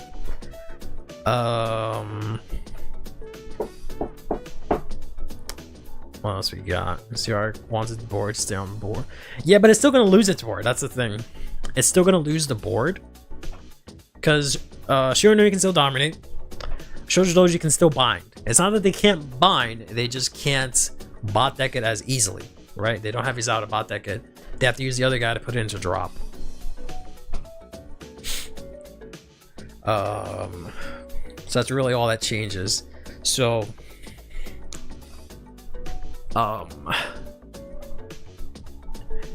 in the matchup, it doesn't change much. The decks, Shoujo Doji and Shiranui, maybe not seeing as much play would maybe indirectly help these deck outs. So there's that. Leverage Dress does a lot of reviving. Possibly. Maybe this will go up a bit. I think this does the same thing. I don't really remember. Someone had said Rezael, sure. Liela Molta, she binds units, right? So yeah, them going, I mean, it doesn't really make a difference, but if they just have less options to remove stuff from bind zone, that'd be nice. I think that might be it. Maybe the Leonarn? Leonarn? Do I even have Leonarn here? I do. Leonarn, does it make a difference? I don't know if it'll make a difference for Leonarn, but I guess she does have some drop recursion, so maybe? This isn't like Jungle Tria type of deal where the gate kept every tier 3 deck. Yeah, that's what I'm thinking. That's what originally I was thinking of. Or at least the hit is not substantial enough Where the gates are open, right? Like if you completely axed those two decks, then it would be a completely different story. I think you've maybe Already axed Shiranui? possibly. They still have Esper Idea. They just don't hit for egregious numbers, I think. And I feel like Shoujo Doji is just fine. I feel like Shoujo is just fine, but I don't know. I don't know. I think that's about it, right? I can't think of anything else. 6 months of hell. I don't think it was 6 months. It was not that long. Wow. But yeah. With Shiranui and Shoujo Doji getting hits, Do we think some tier 2/3 decks will make a return? it depends on how substantial the hits were. I don't think they were that crazy, so I don't think they'll make that much of a difference. I think we'll mainly just see less Shiranui, but we're already kind of seeing that. So I don't think there's gonna be a huge difference. We might see people still try out those decks, but We'll see. will the meta game slow down? That's the part that I don't think will change. I don't believe that that's gonna change. It would be nice if it does, but I really don't think it will be. But yeah, that's been messages from the drop zone. I'm pretty sure it was like 3 different CSs. Was it that long? I don't feel like it was that long. I don't know. It was definitely a while, but like that feels like a really long time. But yeah, I don't know. I think what it was is that after a while, I think that's what it was. That it wasn't an issue for that long. It got hit After a long time, but I think after a while they came up with like cards that had or decks that had waiters around it, so it wasn't as egregious. and then they hit it when it was like way too late and it didn't matter. I think that's what had happened. But In any case, speaking of alternative ways to play Vanguard, they had a little bit of information on Deer Days too. mainly that they're going to be adding in retro fights. So you will be able to play with the very first set, the very second set, third set, fourth set, first extra booster, fifth set, and the second extra booster in Deer Days.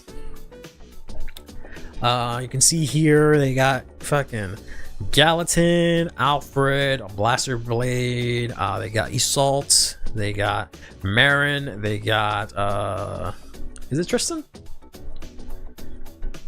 No, I don't think it's Tristan. Whoa. I don't know what happened there. I forgot what this fella's name was. But yeah. And then you got the same thing on the other side, essentially, right? And this is cool. It's just the fact, of course, it's Deer Days 2. So I do like the idea of them adding more to the Deer Days 2 package.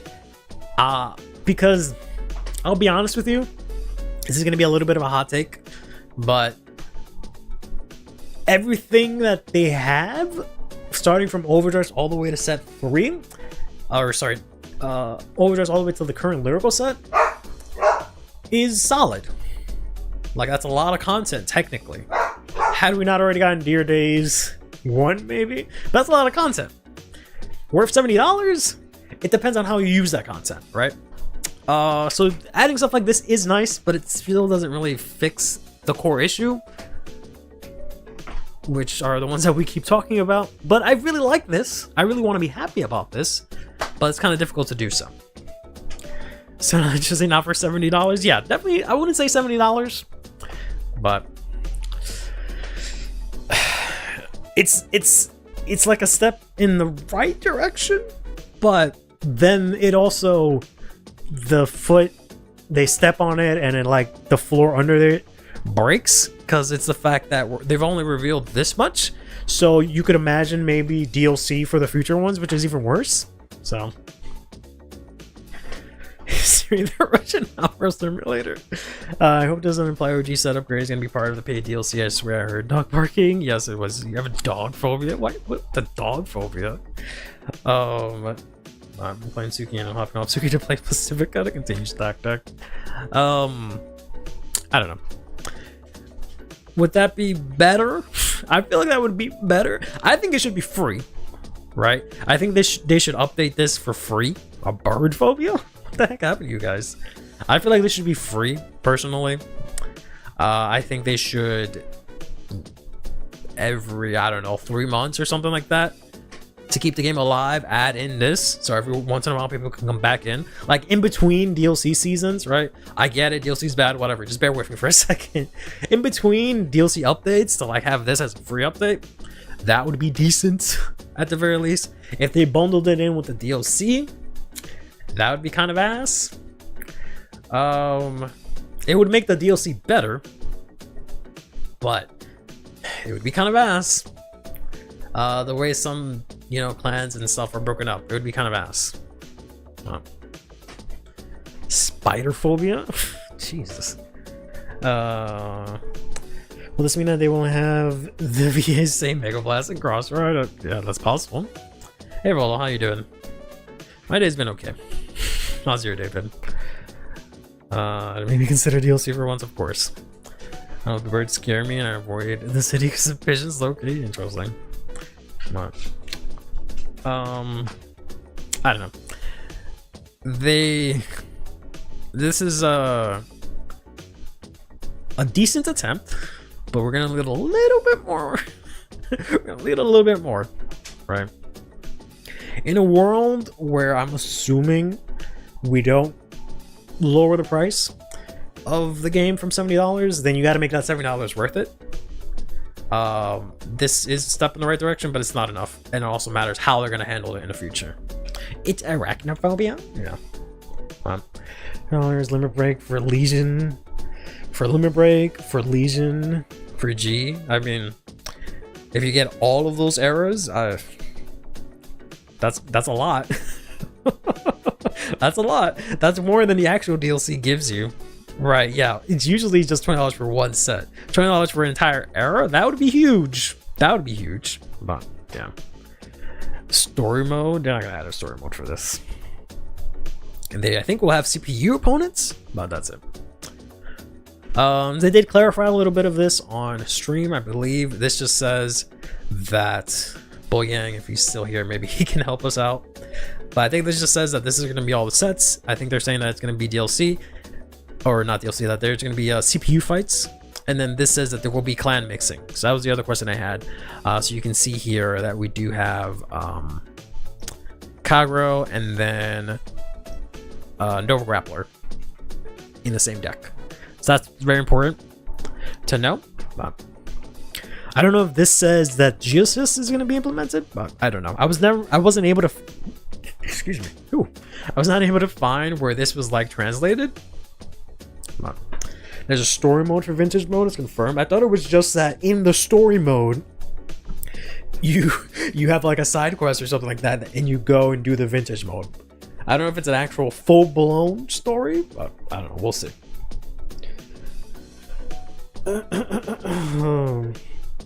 But yeah, like I said, step in the right direction. Need more information. It needs more than that. It would be a really bad story, but whatever. Yeah, I'm pretty sure it's gonna be bare bones, and it's just gonna be what's his name? I forgot what his name was. The hot guy, just saying like, oh yeah, blah blah blah, blah blah blah blah blah, and then a fight, blah blah blah blah blah, and then another fight. So like actually a story mode, but yeah. So I got my first DL rig, yeah.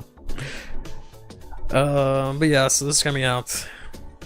Hopefully it gets better as the days go on. Then the last thing we have is for the presentation is that they revealed the DSR for the new Varga, and it has now on it. So this is going to be the most expensive Vanguard card of all time. So just keep that in mind. I'll leave that image on screen. I'll be right back.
Alright, I'm back. I'm talking shit, yeah, sure. But, 10 out of 10 got quick, yeah. I don't know what I'm gonna do. I really want this. I know I'm never gonna be able to get it. I have had the worst luck trying to get DSRs. I had really good luck in the Wildress era, and now it's been gone, unfortunately. It seems like I only pull DSRs and secrets and stuff like that when I hate the anime. But when I'm enjoying the anime, I don't pull anything crazy. Well, we'll see. We'll see. We'll see. I almost want to get a case just for this, but I don't, you know, it's not guaranteed. I wish it was guaranteed. That would be kind of nice. But no, it's 50-50 whether or not I'll get it. So we'll see. We can both not have it, yeah. The way I would rip bags just to get to this and laugh. Oh man, I would tremble if I had this in my hand, because this is gonna be worth so much fucking money. This is gonna top whatever Lutetia and the mermaid rare coral is gonna be. Those are gonna be the 3 most expensive cards. Move over, you Ferg. You've been trumped by these 3. I like the art, but then I remember there's this weird creature inside that kind of makes me feel uncomfortable. I mean, it's not inside. No, gonna thank me, but we'll never get one, so I'll have to read the Sag. I mean, yeah. Yeah. Unfortunately. But hey, at least you have the lever dress one, you know, that's something. My base coral is like $10, because she's coral. Wow. You're mad over her price tag? I mean, yeah, she'll go down. Stop getting punked by pre-sale prices. Speaking of pre-sale, she's cute, yeah. Let's talk about, speaking of coral, I don't know. Let's talk about, oh, I forgot to move over. Let's talk about some assaults from the drop zone. I forgot to move over the R.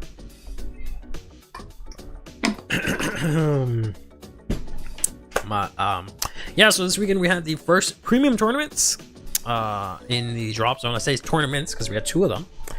The first one here, we had ourselves, I believe it was like 3 different Night Roses, and then everyone else just played a bunch of different things. It's pretty interesting to see. So we had Ezo, we had Nightmare Dolls, we had Gurgwitz, we had Gize with Gavrion or Angel Feather, we had Harry, we had Jewel Knights, we had Spike Brothers, and then we had the Dilander, right? And that's what I ended up winning. We had Rising Nova in 3rd, we had Platinum Ezel in 2nd, and then we had Dilander in 1st. You can actually see the deck codes now because I finally added those on. It's just a spirit thing, not a jade egg. Yeah, essentially. Oh, that's what I'm saying. It's not like in her. Well, this came back from the meeting. Yeah, this and the Leo PR is going to be the candidate for 4 figures worthy card. I don't know if the Leo one would be 4 figures. We'll have to see how many they give out at BCSs, but yeah, that might be up there. That might be up there. We'll see. But I can easily see the DSR for now being $1,000. No joke, no exaggeration. But while I have literally no idea what is going on in the world of premium, right? I still have completely limited knowledge of this format. I say as the guy that does histories videos on premium. Let's take a look at what we're looking at. So in 3rd place, we had Spike Brothers here. I know some of these cards, actually. So I know this guy's kind of funny because he's like, I think... Or this might be the V version. The V version might be different, but I think he like doubles his attack or something like that. So that's kind of cute. Because I feel like this might be the V version. I don't know. But I feel like at least the original version did something like that. And I remember trying to mess around with it in Vanguard 0. But it's the usual, I want to say usual list where it's like Rising Nova and then you go into Greedon. Because he like can copy skills and stuff like that. So you get to play Greedon and have a better avatar for it. But yeah, I don't really know what a lot of the Spike Brothers cards do. I know this is the card that searches out Rising Nova. I know this is like Lip Liar. This is just a crit. I think I have this crit because she's cute. I have a secret thing for cheerleaders. I feel like I have this as well. I know this came out as like a promo, and it's like pretty insane. And this is the new Juggernaut Maximum from V. And that's it. I don't know any of those other cards. Is this like Dudley Lucifer? I think this is Dudley Lucifer. And that's all I know. Over here, we've confirmed to get Baldy Energy Crest. Do you know how Sims are mad? Oh, you mean for your thing? Yeesh. Models in Vanguard are very common in their ability to not damage check their said one-ups. I mean, yeah. In fact, those healers are robots. Look at them closely. They're workroids. Yeah. I know. That's fine. They could be workroids and still be hot. The fuck? I don't discriminate against your job or your race. So yeah, congrats to the Spike Brothers player. Then we've got ourselves here Gold Paladins, which I saw a couple of games of this, and it's kind of nuts because apparently this fella here, this Platinum Ezel, you like counterblast 1 and make your drive checks. Instead of you drive checking, you look at the top 2 cards, call 1, check the other one, or something like that, which is fucking insane. So I got to see that. This here, this is a rather old card that has like some sort of, I think it has like a battle door effect or something like that. I don't know if it's like onto your opponent for all of your attacks. That is the thing. And then they have the whole Wonder Ezel, so they can rarely skip into this Ezel super easy. I think this is a self-damager. And I have no idea what these fellas do. No idea what these fellas do. Is this the old Howell? I think this might be the old one. Yeah, that is the old one. That's crazy. Yeah, so I think this says like if you have this fella, you can countercharge. Or I think it's like Soul Blast 2 to countercharge too. And we got the the Albaria, which is kind of crazy. Visuman. I don't know. I think that's pretty cool. I think that's pretty cool. If I had some of these cards, I'd probably try this out. I don't think I have most of these cards, to be honest, and I might have sold some of these other cards because, like, yeah, I'm probably never gonna play Gold Paladin. But either way, congrats. And then we got ourselves here the Dimensional Robo deck, which I know substantially less about. I know some of these cards because they're in standard, right? So I know we got ourselves here the this girl, which is interesting, and we got ourselves the Arkwright, which is interesting. I know Dijet. I know this fella too. That's crazy. I didn't think I'd see that, but I remember his effect being pretty good in Vanguard Era at least. We got Hanley. We got the yellow OT. Interesting. We got this Pot of Greed. Cool. Good Percival. I'm alright. We got Laser Tate as well. Laser Tate is pretty good, scoring up in price because of Impuldio and stuff like that. We also have Loris here, who I believe is not Loris, Laurel, who's restricted to 1. Give us back OT plus Ultima. No. We can be trusted. No, you cannot. You specifically cannot be trusted. So if it's something you say, I know it should not be done. Yes, congrats. And that was day 1 of premium. Then we had day 2, the next day, and this is what it ended up looking like. So we ended up having, I think it was 3 Chrono Jets, 2 Night Rose, 2 Shiranuri, and 2 Messiah. We had a lot more people this day as well. We had ourselves Cecilia, Yasuyin, Fenrir, Vivrier,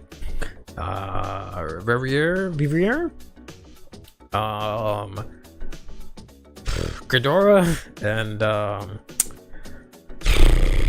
Gurgrit. I don't know why I was blanking on all these names. Are we talking about the band list? Yep. We had a whole segment about it. Tier list and everything, yep. And our winners ended up being Cecilia, and then Night Rose, as well as Night Rose. So, congrats to them. Taser Lace. I hate that her name is not just. What is her actual name? It's like Taser Lays, but it should have just been Laser Tate. I don't know why the fuck they switched it. It annoys me so much. That is not just the normal way to say it, but whatever. Alright, so we have here the Cecilia list, which is I think the list that has the most 4-ofs. Maybe this and the Spike Brothers list has the most 4-ofs of the bunch. But we got ourselves the original Cecilia you can get from the whatchamacallit, the deck product, which is kind of nice. We have this Katrina lady that I hear the premium kids crying about all the time. We have this really pretty G-Guard from the most recent premium set, more or less. This girl as well. Excuse me, and I think this is the old Cecilia that now gives you a crest that you can use to do crest stuff. We have the really hot reverse Cecilia over here. We got Usurp Crow that can be called from drop. We got the Courtiers here to, I guess, get this and this, perhaps, which is interesting. Got a copy of Hanley. I feel like I've seen them run 4 of this. And then a bunch of Musketeers, which is names and effects I don't know. Is there Aurora Battle Princess? Yeah, sure. They came out the same day? Or yeah, the same day as Festive Collection. Yeah, those are some real big text blankets. I was really upset about this one because I had pulled her and she looked like really cool, but then you cannot see her because of the fucking this shit. All that fucking text, but yeah. That is as far as I can say from this list. Very nice, very nice. Congrats. Then we got ourselves here the Night Rose list. Unfortunately, I think the most about Night Rose. Can't Mill Regalis. Then I guess it's just for Missy Habitat. Interesting. But maybe they have a way to cycle it or something. This is the first time. This was his first time topping one of the events, so it was hype. Yeah. I try not to say names, but Blank is at least content creator. So this was Immortal Blank. Make sure you check him out on YouTube. But yeah, he finally topped it a bit. I was really rooting for him both days. He was a Nightmare Dolls player the first day, and I was really rooting for him the second day as well. We actually managed to get third, which is really nice. But then our finals was just double. The final round was double Night Rose, and the top 2 players were Night Rose, Night Rose. This is a pretty typical Night Rose list, I think. All right, nothing really out of the ordinary. The only thing I don't know is this. I've seen Forbidden Doll before, but not as much. But everything else is relatively standard affair. I've seen this crop up recently. I don't know why. There's the NPIX. Ursula, right? Yeah, everything is really standard in terms of Night Rose, which sucks because it's the only deck I actually know. So it sucks that it's a one that probably everyone already knows what's going on. But then we have the winning list here, which is extremely similar. Seems Forbidden Doll is the wave here, right? But we've got our buddy, whose name I won't say to piss you guys off. We've got the other difference is this thing here, which is really interesting, which I saw a lot of play. So this might be the new Grand Blue tech, but there's this Cray Elemental here that says, like, at the end of the turn, both players have to discard until they have 8 cards in hand. So that I thought was really interesting and really cool, because then that just like minuses any advantage that either player got that turn. So if like your opponent went off on this big thing and you call this out, then they just have to discard a bunch of cards and you can just blow them out if they only have 8 cards in hand. There's basically one of everything here except for like the triggers and Beatrice. They do have 2 of the Skull Dragon and then 2 of the Necrobone, 3 of the Tommy the Ghosty, and then 4. Okay, they do have 4 of the Column Bard. But yeah. Just finished catching up with the part where when I left the stream for a short meeting, the game slide is basically saying the vintage fight mode for due days will implement G assist in case you miss it right. Okay, that's what I thought when they saw the G. Okay, cool, thanks.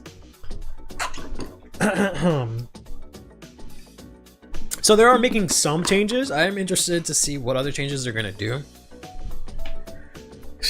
I don't know if they're going to do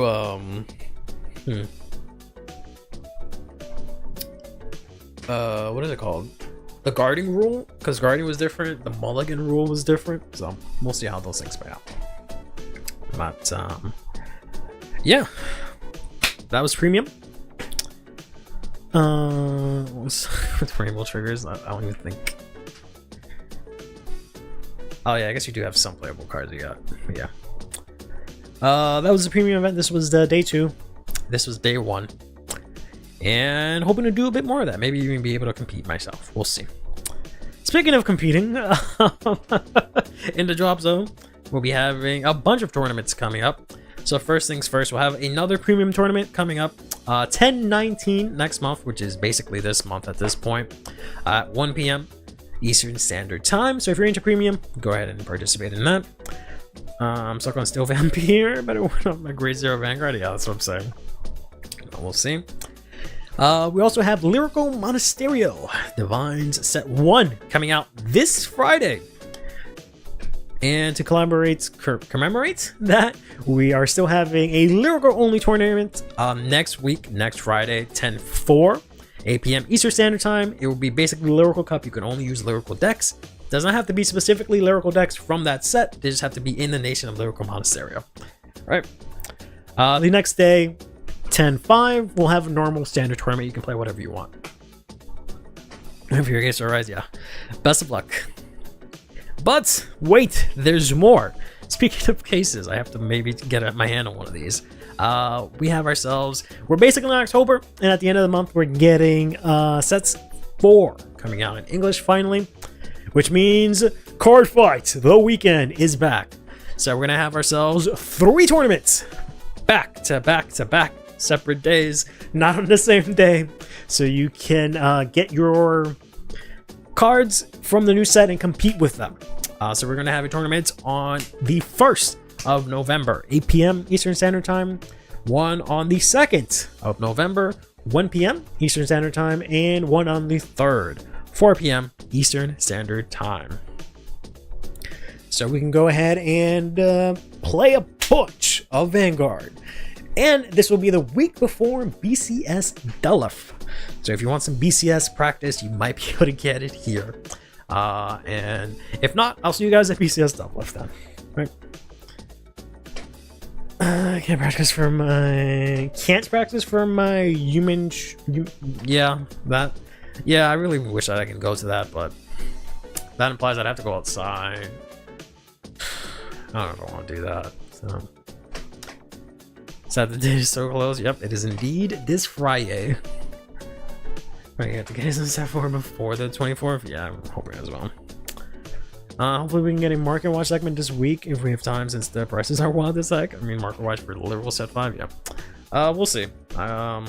Maybe for Tuesday, but we'll see. I love getting my cards 1 week after that weekend. I'm sorry. Oh man. Hopefully you get them in time. But about 2-3 weeks. I mean, you guys are like in this. You guys are in the same continent, right? So I don't know why you're trying to like one up him. You guys are both in the same situation, heck. But hopefully you guys get your cards on time. But yeah, so 11:01, 8 p.m. Eastern Standard Time, 11:02, 1 p.m. Eastern Standard Time, and 11:03, 4 p.m. Eastern Standard Time. All standard. You set 4. Have fun. Play Vanguard. Speaking of which, let's take a look at the results from Japan. Can't believe it's only been about 2 hours. I thought it was already been like 3 hours. So we had the Chiho Cup tournaments. I think this was the one in Osaka, but here's what it broke down to. So we had ourselves Night Rose as the most played deck. Shortly behind that we had Shoujo Doji. Then we had a bit of a gap here for Bladmire. Then we have Shiranui, Varga, Leonor, Impaldio, Luard, Harry, all the way over here. Insane distribution considering they came out at the same time. And then finally Black. It's also a collab that they actually show on screen, which is kind of funny because they usually don't show collabs in the pie charts, but it is there.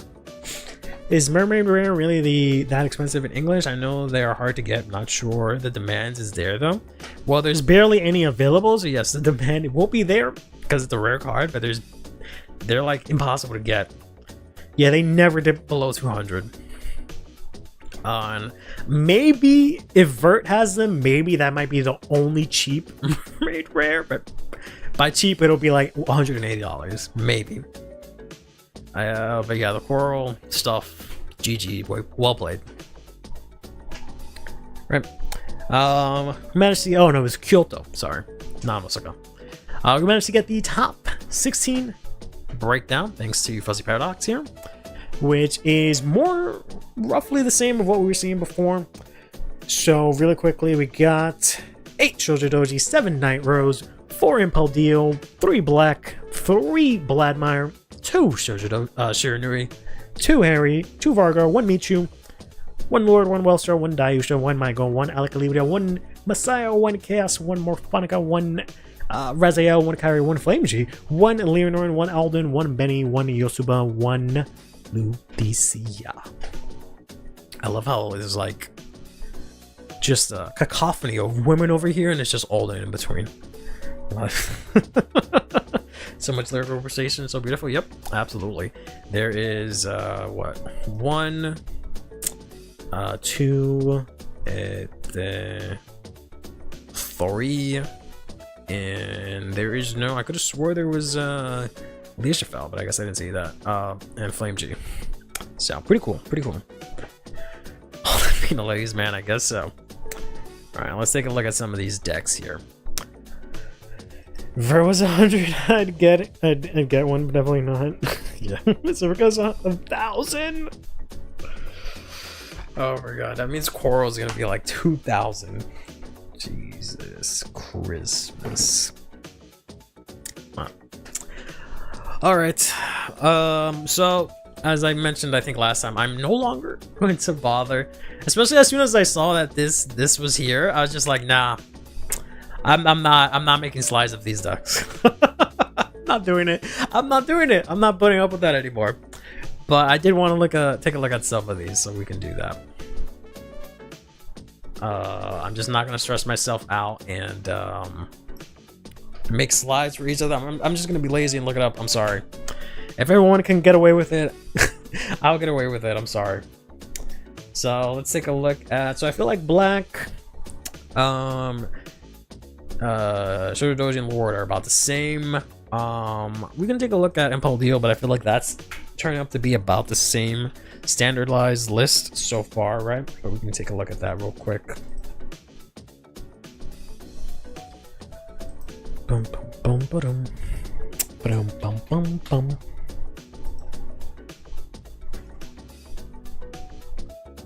Whoops. That is the wrong screen. Whoop. The one time it didn't go to chat. The one time it didn't pick it right. There you go. This one. Alright, this is what the list looks like, and it's relatively standard. This is kind of what we've been seeing. The only real difference is this year. That is the main difference, really.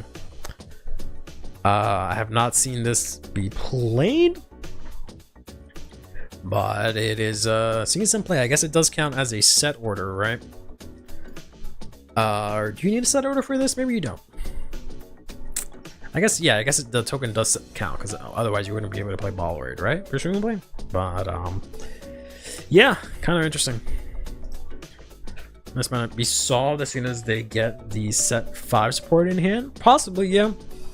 It'll probably just replace this with that new card, because that's basically the same role, because it's like a top 5 to call something. How do I take a look at the other list? Here we go. Let's take a look at the Harry list. I have to type it in here. VF2H.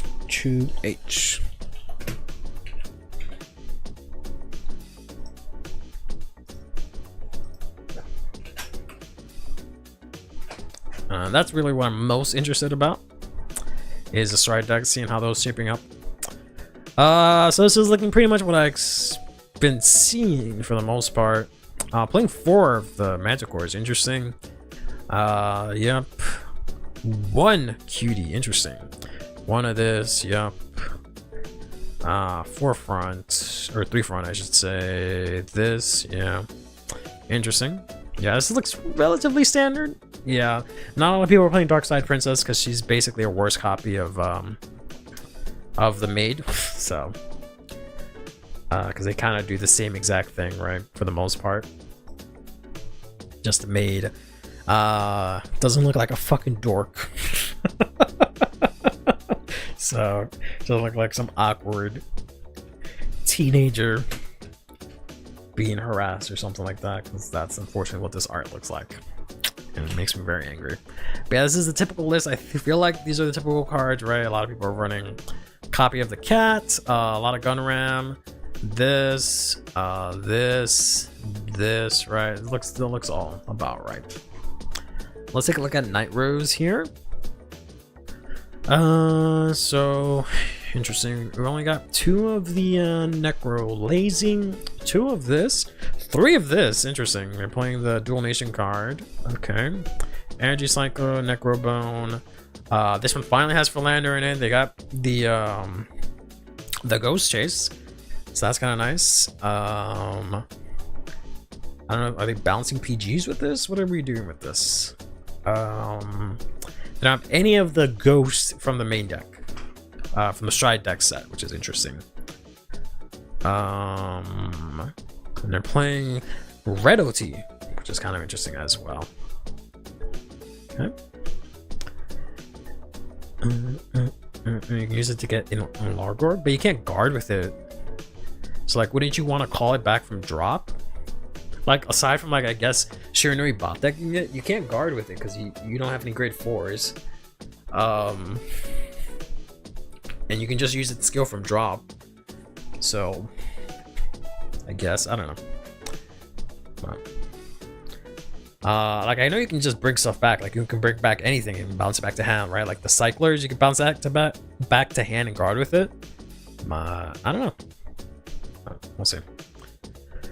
Both ghosties got cut in the list. Yeah, that's interesting too. Yeah, they're not even playing Tommy. Interesting. Let's go back over here real quick. That's that. I don't think there's anything else here. Is there anything you guys want to look at? Not look like. Anything here you guys want to look at? I'll give you 5 seconds. Nah, we'll go to the next one.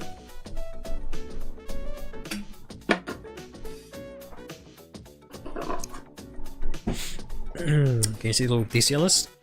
Sure. Thank you for saying please. Absolutely. C. No, that's a T. Nope. Did not even copy. And I did not even type. You want to see the black anime kid? Alright. It's gonna be the same list that they usually, that we've seen, I should say, but yeah, we can take a look at that. It's just basically the Welster cars plus Astrum. And that's it. Or the Astrum grade 3.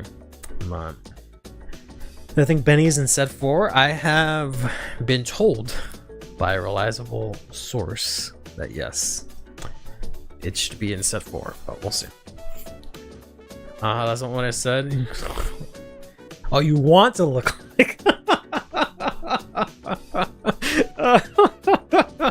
yeah, I don't blame you. I'd love to look like him too. Like I said, that's my idol, man. Here's a Lutetia list. We got ourselves 11 of the orders. No, then 10 of the orders. I don't know why I couldn't map for a second there, which sounds about right. Yeah, this sounds about right. I think I'd possibly play this. Maybe play a 4th copy of this. I don't know, but this looks about right. This is kind of interesting. This is the cycler that gets an order from drop. That kind of makes sense. Yeah, that sounds about right. I might try this list out, to be honest. This is insane money. Insane money here. I wonder if this is the one Lutetia player that has like 1 billion copies. Yeah, there's this one Lutetia player in Japan that has like a gazillion copies, because even this is foil. So the only thing that's not foil is a fucking the Eureka, right? Because this is foil because it doesn't have the flavor text. This is SP. This is FR. This is FR. And yeah, these two are the only things that aren't foil. So that is indeed money. Pretty fish, yeah. All right, let's go back. So I think that's it, right? So let's go to the next slide. Then we got ourselves here 9th through 12th. Everything is really standard, right? I'm assuming this is just gonna be with the boost stuff. Every shoujo list is the same, so we're not even gonna look at that. I feel like every Impel deal list is about the same, but I do want to take a look at, like I've said, the Night Rose list, because those are the new ones, but I feel like that's starting to become a lot more standard and more boring than I kind of expected, because they're not really doing anything too crazy with the deck. I feel like you can do more, but so far it's been a lot more just normal. Flame G, you gotta say the magic words. They keep playing this card, which I keep seeing in Zorga list, but just if it's called from drop, you still charge 1 and get 5k. This is, I guess, the hostage version, because we've got the hostage order down here. They're actually playing Nightstorm. They're playing 4 of the Necrolazy, 4 of the new grade 2, 2 of the Ghosty. Interesting. This is an interesting list. What are we even calling for hostages? Is it just PGs? Or Engorg? Well, you can't use Engorg. So it's just PGs that you're calling? Interesting. That seems wasteful, but okay, sure. They don't even have the ghost tugging sleeve to like put it back down. Yeah, and they don't have Philander or the other ghosts. I don't understand it. Check your profile. Yeah.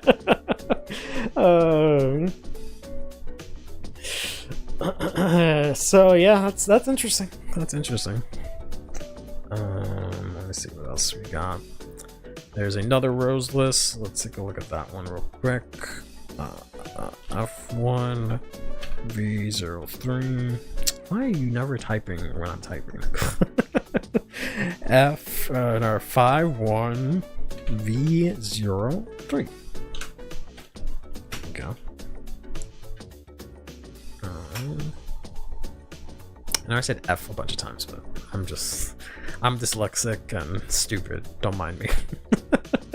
So this is kind of similar to the other one. We got one Impex, one of the hostage getter, two of the hostage order, ghost chase. Yeah, I've seen a lot of ghost chase in these lists. I don't understand what they're getting with ghost chase, but yeah, they got Incork. And they hollow lazy, revive it, and then call the PG. And if they really need the PG for a hostage, yeah, I figured it was the PG. Because what else are they gonna call to guard with? They use this, I guess, for the soul for the Enguard in Largolv. Got the one Impex, which is kind of interesting. Only two of this. And then Necrobone. So, let's go back here. All right. I think that's all I wanted to see from here. What do you guys want to look at from here? I'll give you again five seconds to shout, to kindly tell me your demands.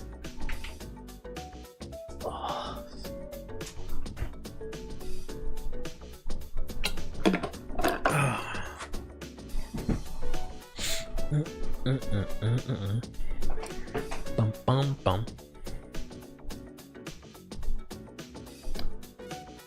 Bum bum bum bum bum.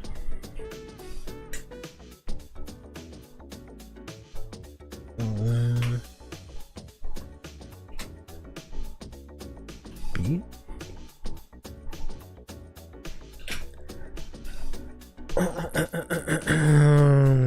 I'm interested to see what new cards run a new flame. I'm sure. I can't believe Ek would rather say the same thing than just say please. Unbelievable. Unbelievable. Can we see if the shoujo players are actually using the card I got limited? They are. They're playing 4 of it. I can show it, but every list is going to be the same. So this is playing one of the dumb Energy Blast 4 girl. And other than that, it's just 4 of everything from set 2. They're playing 4 of this girl, which is nice. But that's it. Yeah, basically 4 of everything from set 2, 4 of this girl, and then a single copy of this dumb girl.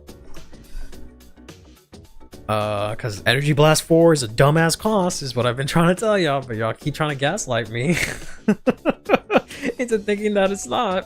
But okay, yeah. Same list, possibly. I don't know. Let's look at the same. This here. Let's see. Very sorry. But every single shoujo doji list is gonna be exactly the same. It's just this. It's 4 of everything, 1 of this, 1 of this, and you can see the new card, the limited card right here, 4 of it. But this is every shoujo doji list. It's just this. It's exactly this. Every single copy of them, at least in Japan, is going to be exactly this exact thing. Some of them do not play this. They play 2 copies of this instead. Some of them don't play this. They play 1 copy, 2 copies of this. That's it. But yeah, they're all exactly the same. But yeah, they do play 4 of this card. So they're probably going to get rid of it and just play the promo that they got, because they got a new promo instead. Cause of your system, but yeah, 4 Blast, Energy Blast 4 is a dumbass cost. I don't care what you have to say, that's a stupid ass cost for very little payoff. Let's take a look at the next ones here. So we got some interesting things here. We got Morphonica showing up. Let's take a look at what song is gonna play next first. Let's see what we got here. It's gonna be the character selecting. I really wanna get back into Teppen. That's the only reason I like that song. Let's play. I was listening to this earlier today, so let's go back to that. If you weren't running 4 results to begin with, you were throwing hard, kind of, yeah. Card is really good. Just search and bot deck, and give Vanguard 5k. Maybe I can type these all out at once in chat and then just copy and paste them. So I want to look at this Night Rose list. UPUF. Whoops. Alright, didn't mean to do that. Oh, I want to just copy a new, enter in a new line. There's this dumbass chat. No, it doesn't let me do that. I hate it here so much. I hate YouTube chat. Okay, so that's that Night Rose list. I can't shift enter to make a new line. PAOB. And then the other one is THSCK.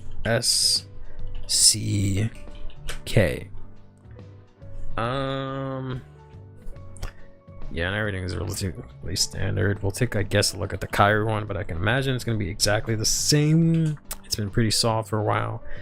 And sure, we'll take a look at the 2 Impeldio list. 1, I'd say 4. And then it's 7S. I feel like I'm typing in hex codes or something. Go back here. Go here. And let's take a look at what we got.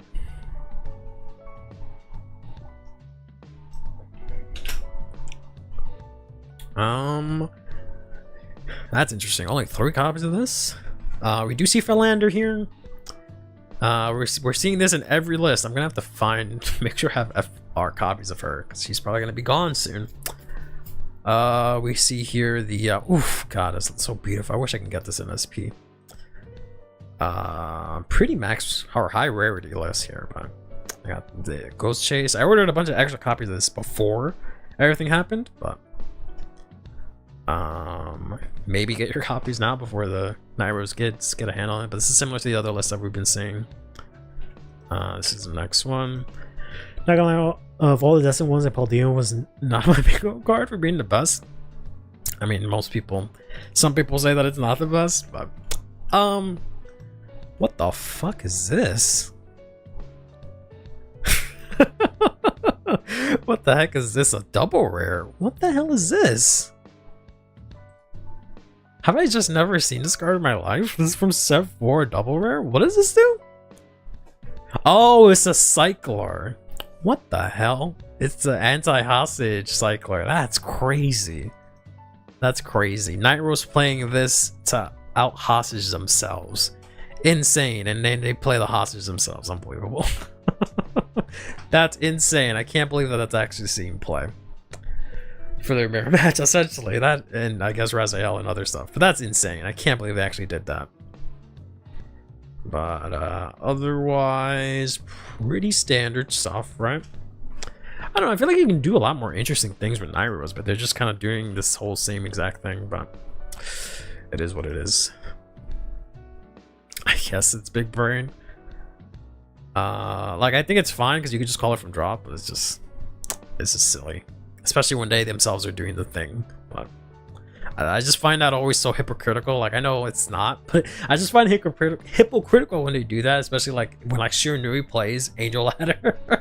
Like, motherfucker, that card was created because of you. Why the fuck are you using it? But yeah.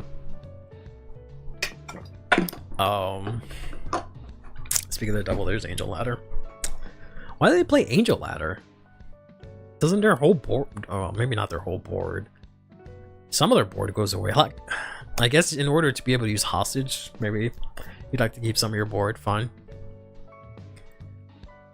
But this is, yeah, kind of standard fare to Philander. But no one's playing any of the ghosts. Because I guess they just rather the power from Philander. Which is interesting.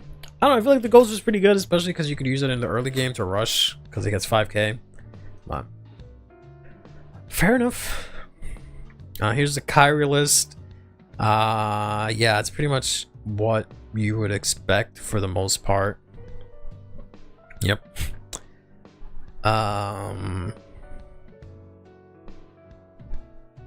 Yeah, the only difference is that they're playing like an extra copy of the Blitz Order. That's about it. Other than that, it's relatively standard. Yeah, you only play 2 of the grade 4 because you have this to search it out, so you don't need any more copies of it. So, and you never ride. You really don't need to ride into it again. So you play 4 of this because it also has shield, but also it just skips rides into it. So what's the point? Ghost is just a poor man philander. I mean, technically, yeah. I don't get why Time of the Boast Brothers aren't run since they don't need it for second stride. They just use Engord. That's it. Just Soul Blast 1, call Engord, Soul Blast 1, bounce Night Rose back to hand. Board doesn't count the Shiranui first stride anymore. Yeah, true. I understand why Angel Ladders play. I just think it's funny when Shiranui plays Angel Ladder. Because they designed that card for Shiranui and the motherfuckers are playing it, but I just think that's funny, kind of funny.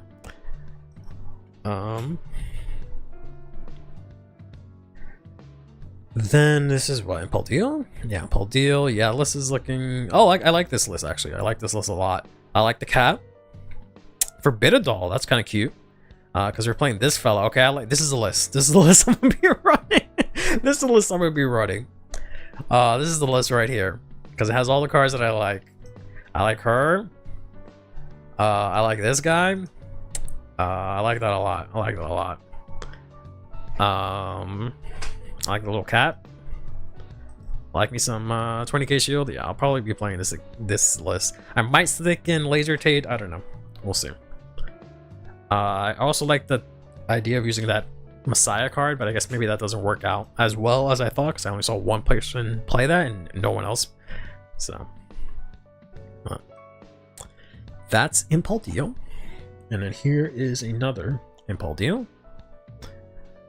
This one is playing the boost package. They're actually playing the what the heck? They're playing the retire card, I think it is. This like goes to Soda retire 1. And then this is like Energy Blast 4 to countercharge 1. What the fuck? Alright. Is it hostage? Alright, no, it's hostage. That's right, that's right. Sorry, I forgot that Brancade got hostage. It would have been insane if they got boost, but no, right, you're right. It's hostage, yeah. Which makes sense to an extent. Oh yeah, they are using it. Here, okay, yeah. This is the list I wanted to run. Because they're playing this the spherical Messiah card. Because you can because I think what the way it is that you can guard with it with the hostage order, and then instead of it getting bound, you Soul Blast 1 to call it back to rear, and it doesn't get bound. And then you can trigger your second hostage card to then guard with it again. So it's just constantly 5k shield, and then since you get the self-modification gauge to give you power, this can, you know, give you a lot of shield value. But pretty cool. Impressive. Engorg just kind of makes me dead. Don't get me wrong, I know it's good, but damn it, kind of just like Stride, but more for free. I mean, it's kind of the same in the other list. Lore just doesn't use theirs because it's a grade 3. Jet uses it, but I don't know. I like Engorg, especially because you guys are always making fun of me when I say it, but I also like it in Magnolia, so. Alright, let's go back. That's all the list. Yeah, I don't think there's anything here that we'd like to look at, right? So let's go here to the first place list. Finally got a fucking Harry. We can take a look at 5W4XR. 3 days till peak. 1 and SRZ. I don't know if you're talking about Lyrical, the anime episode, or something entirely different. And yeah, I think that's about it. Everything else is relatively standard. I feel like, let's hop back over. Let's take a look at this Night Rose list. And yeah, it's just about the same as the other ones. Yeah, so I guess this is the wave. I don't know, I feel like you can do more with Night Rose, but we're just settling for hostage, looping this, and yeah. Alright. It is what it is. Well, let's take a look at Harry over here. Harry. This is the second Harry list we looked at. This is interesting. They're playing 4 Dark Side and 4 of the Maid. Interesting. We're gonna need to buy that grade 1 flower girl then. What's her name? Is like Alvinia. I'm pretty sure she's already expensive. So yeah. Good luck. First time I've seen them 2 of the cat. I've only seen 1 so far. But yeah, this is kind of standard now. Also, it's just Gunner Ram, 4 Cycler, 4 this. They're not playing the... I guess because you have this, you don't really need the dragon, but... Oh, the grade 1 girl, call her from drop?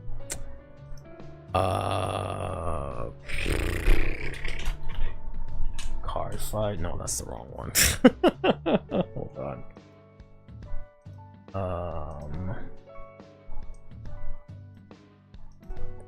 It's I know it's in set 12.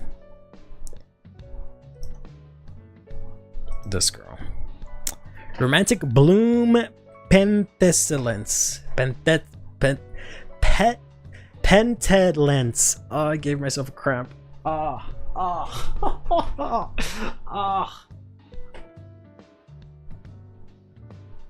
Oh, god damn it. Okay. Okay, sorry. Whew. Gave myself a foot cramp. Sorry. Whew, I said this name too hard and my foot cramped up. I'm okay. Whew, okay. I think I've just been standing for too long. Alright, we're good. We're good. Oh, okay. Just breathe and stretch. Breathe and stretch. Breathe and stretch. Okay. Alright, I'm alive. No buyouts yet? Yeah, I have to. I think I already got it. Because I remember that fire looking pretty. But I have to see if I have 4 copies just to be safe. Because that's just how it is now. You just have to get cards just to be safe. Otherwise, you'll never be able to afford them. No. So yeah, that was that. And then we have ourselves the winners here real quick. Is that grade 1 actually needed? You use it just for Engorg. That's it. It's just to fill up your soul for Engorg. I guess maybe it has value being called from drop. Because I guess you can call it the front row. So maybe that's what they call. No, they probably call it the back row. I don't know how they call it out specifically, but it's just whenever it's called from drop, you soul charge 1, get 5k. So they just use it to have soul to constantly use Engorg. And Largolf. And Largolf. Here is the 4th place. This is only block A. We'll go over block B maybe Thursday, because there's probably not gonna be a lot of news Thursday. So it's just Wellster, Paldeo, and Chojo Doji. Probably nothing crazy there. Then we got ourselves here 3rd place, which was Night Rose, Harry, and Paldeo. We probably looked at all these lists, to be honest, because we looked at all the Harry and all the Night Rose lists, so we probably looked at that in Paldeo list. Then we got ourselves here 2nd place, which was Luar, Chojo Doji, and Black. Lists are rather standard, but if there's any you'd like to go over, we can do that. And in 1st place was here Shiranui, Michu, and Black. All lists relatively standard for the most part from what I saw. Standard by that I mean that it just kind of looks like all the other lists. But if there's any you'd like to look at, we could look at them. So I'll go back. So we got Black, Chojo Doji, Lord here. Then we got ourselves Impaldeo, Harry, Night Rose. I'm pretty sure we saw all of those. I don't know why this is here. Sorry about that. Then we got ourselves here Chojo Doji, Impaldeo, and Wellster. Yeah. They may or may not be based. But yeah. Michu's been doing really good. Don't be surprised if Michu's going to be really hard to get. Try and get your Michu pieces while you still can. I think I have the top 16 slide. Oh no, I have the 1st place decks. You're right. So here's the 1st place decks.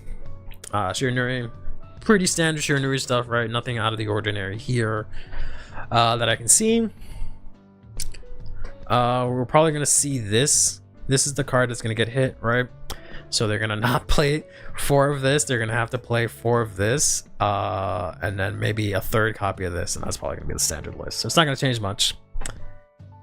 If I'm going to BCS, what deck am I going to bring? So I'm going to a lot of BCSs. I don't know what I'm going to be playing for all of them, but I know I'm going to be playing Barrow for at least one of them because I want to try and top with Barrow.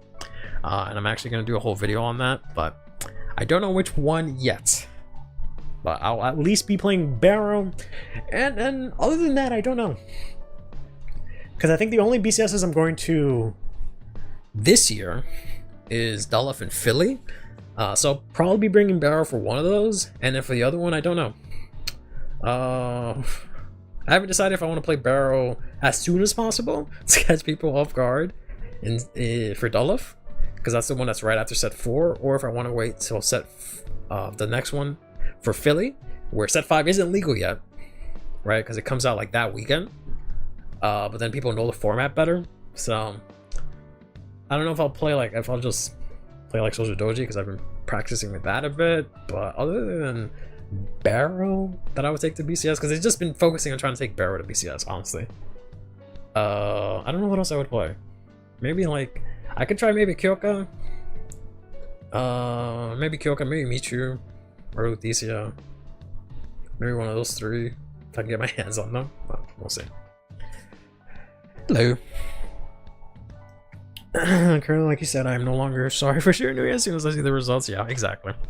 We saw a good amount of them, and one of them won. And there's the B bracket, which I won't show today, but there was also more Shiranui there. So, did you get the cards I linked to the other day? They restocked her, and they're even she's even more. I did. Thank you very much.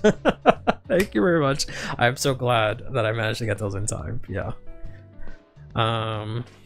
What Curly is doing on the anime quiz? Yeah, we'll see.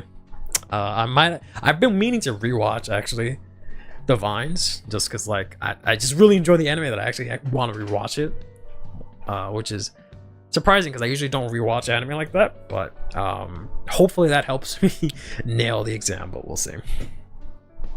But yeah, then we got ourselves the Michu list here, which is relatively standard, right?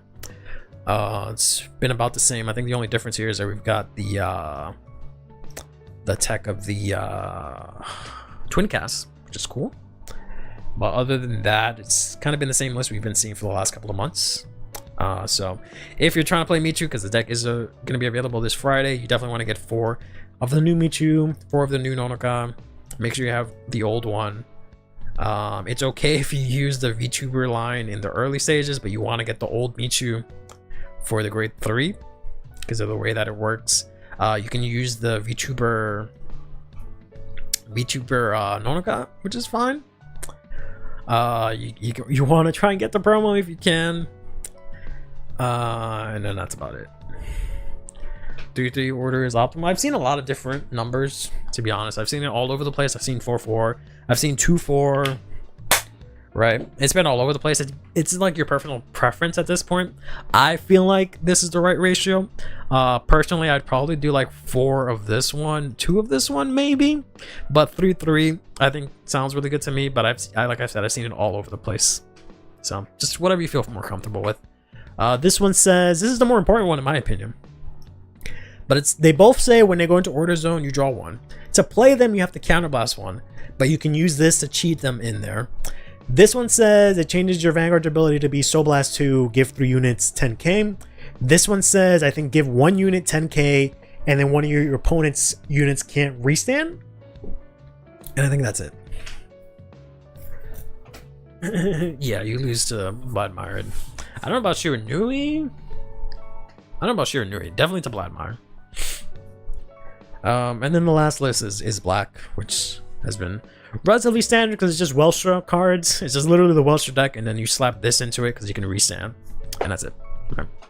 So pretty standard stuff here. And then that's the breakdown for Block A. We just went over. Like I said, I also have Block B, but I'll go over that on Thursday because I don't think there's much to go over on Thursday, right? We're just getting new Alec-Alibria cards and then the triple rare cycler, and that's it. So we can talk about that then. And I keep wanting to have time to test and CFA, but that's not gonna happen today because my leg is starting to cramp up more. So I think I'm gonna have to call it soon.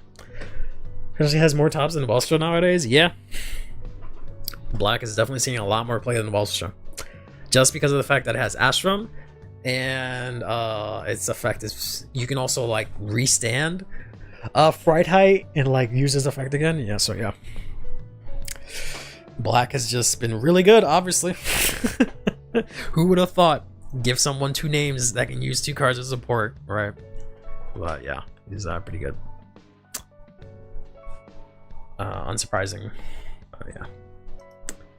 And let's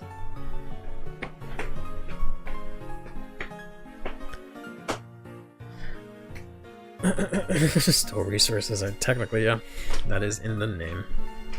Maybe can be less linear with the new stuff. We'll see. We'll see. Alec-Alibria definitely fell off really hard. I think the deck is just still good. It just doesn't do much else, right? It just hits real big numbers real fast, really consistently, but like nothing else, right? So but Black, you need to see Fright Height. I mean, that's Welstra. That's still Welstra. That's the same thing. So Welstra, you don't see Fright Height, you just pick up your cards, go home. So it's about the same thing. I guess the only difference is that actually no, you can still use the satellite, right? Or maybe not. Maybe you can't use the satellite because I think it specifies divine skill, right? So you can't use the satellite. So the difference is that you can't ping for damage, but you can get multi-attack because you can restand with it, with the Black skill. Baby could top if Zorga, if it had the Zorga name in it. I mean, yeah, I don't know why they didn't do that. If they did that with Black, I don't know why Black got away with having Welstra's name and the other guys don't. Like, one of them literally has Raziel in the card. Or no, it's not. Never mind. It's Sarazel. Never mind. But that would have been interesting. It would have actually made these really cool and a lot more viable and useful if they could share some more support, right? But it is what it is. Maybe we could have seen cards that don't really see play in like Zorga or in Raziel, you know, or in the other decks. Maybe they would see more play in these decks, but that's fine. Alec-Alibria doesn't have reliable retire options despite being a Dragon Empire deck. Yeah, it's a I want to say Tachikaze deck essentially. It's a cool concept, but Wave 1 the deck is so linear and simple. Yeah, that's fine. I don't think all decks need to be crazy complicated. I would like decks to have more depth in them. Go on, but I think it's fine. Considering its first wave of support, and it does what it needs to do. I don't know what else the deck can do other than just big number, but it'll probably just have better resource generation or something like that, or better hand generation, but I don't see the deck generally changing course to being less linear, so you know. Black will get even stronger as JP get their Astrum promo next month. Maybe, I don't know if it'll do much. Or if they even have the space to use it or anything like that. Even though it was a really good card, but I don't know. We'll see. Honestly, we'll see. But alright. Retire his own stuff? I mean, yeah. It's the only closest comparison. Because I know Dragon Empire doesn't really retire. Or Tachikaze is the only deck within Dragon Empire that doesn't retire your opponent's stuff. Or have any sort of semblance of control for the most part. But even though I know there are some of it, but yeah, it just is what it is. But alright, that'll call it for today. Like I said, we'll go over the B block next stream. Maybe I'll look at Vanguard Cup if there's anything interesting there, because that also happened this weekend. I think it was like 18 or 19. But other than that, thank you all for coming by to the stream. Hope you guys had a good morning, evening, afternoon, what have you. I'll see you guys next Thursday. Or not next Thursday, this coming Thursday. We'll talk about the new Alec-Alibria cards and the Triple Recycler, whose effect we already know. We just don't know the cost for the shield effect. We can talk in the Discord. And other than that, take care of yourselves and each other. Play Vanguard. Brush your teeth. Drink water. Stand Flagberg. And have yourselves a damn good one. Yeah, I'll be okay. I just have to stretch or eat or something. I don't know. There we go. But yeah. Yeah.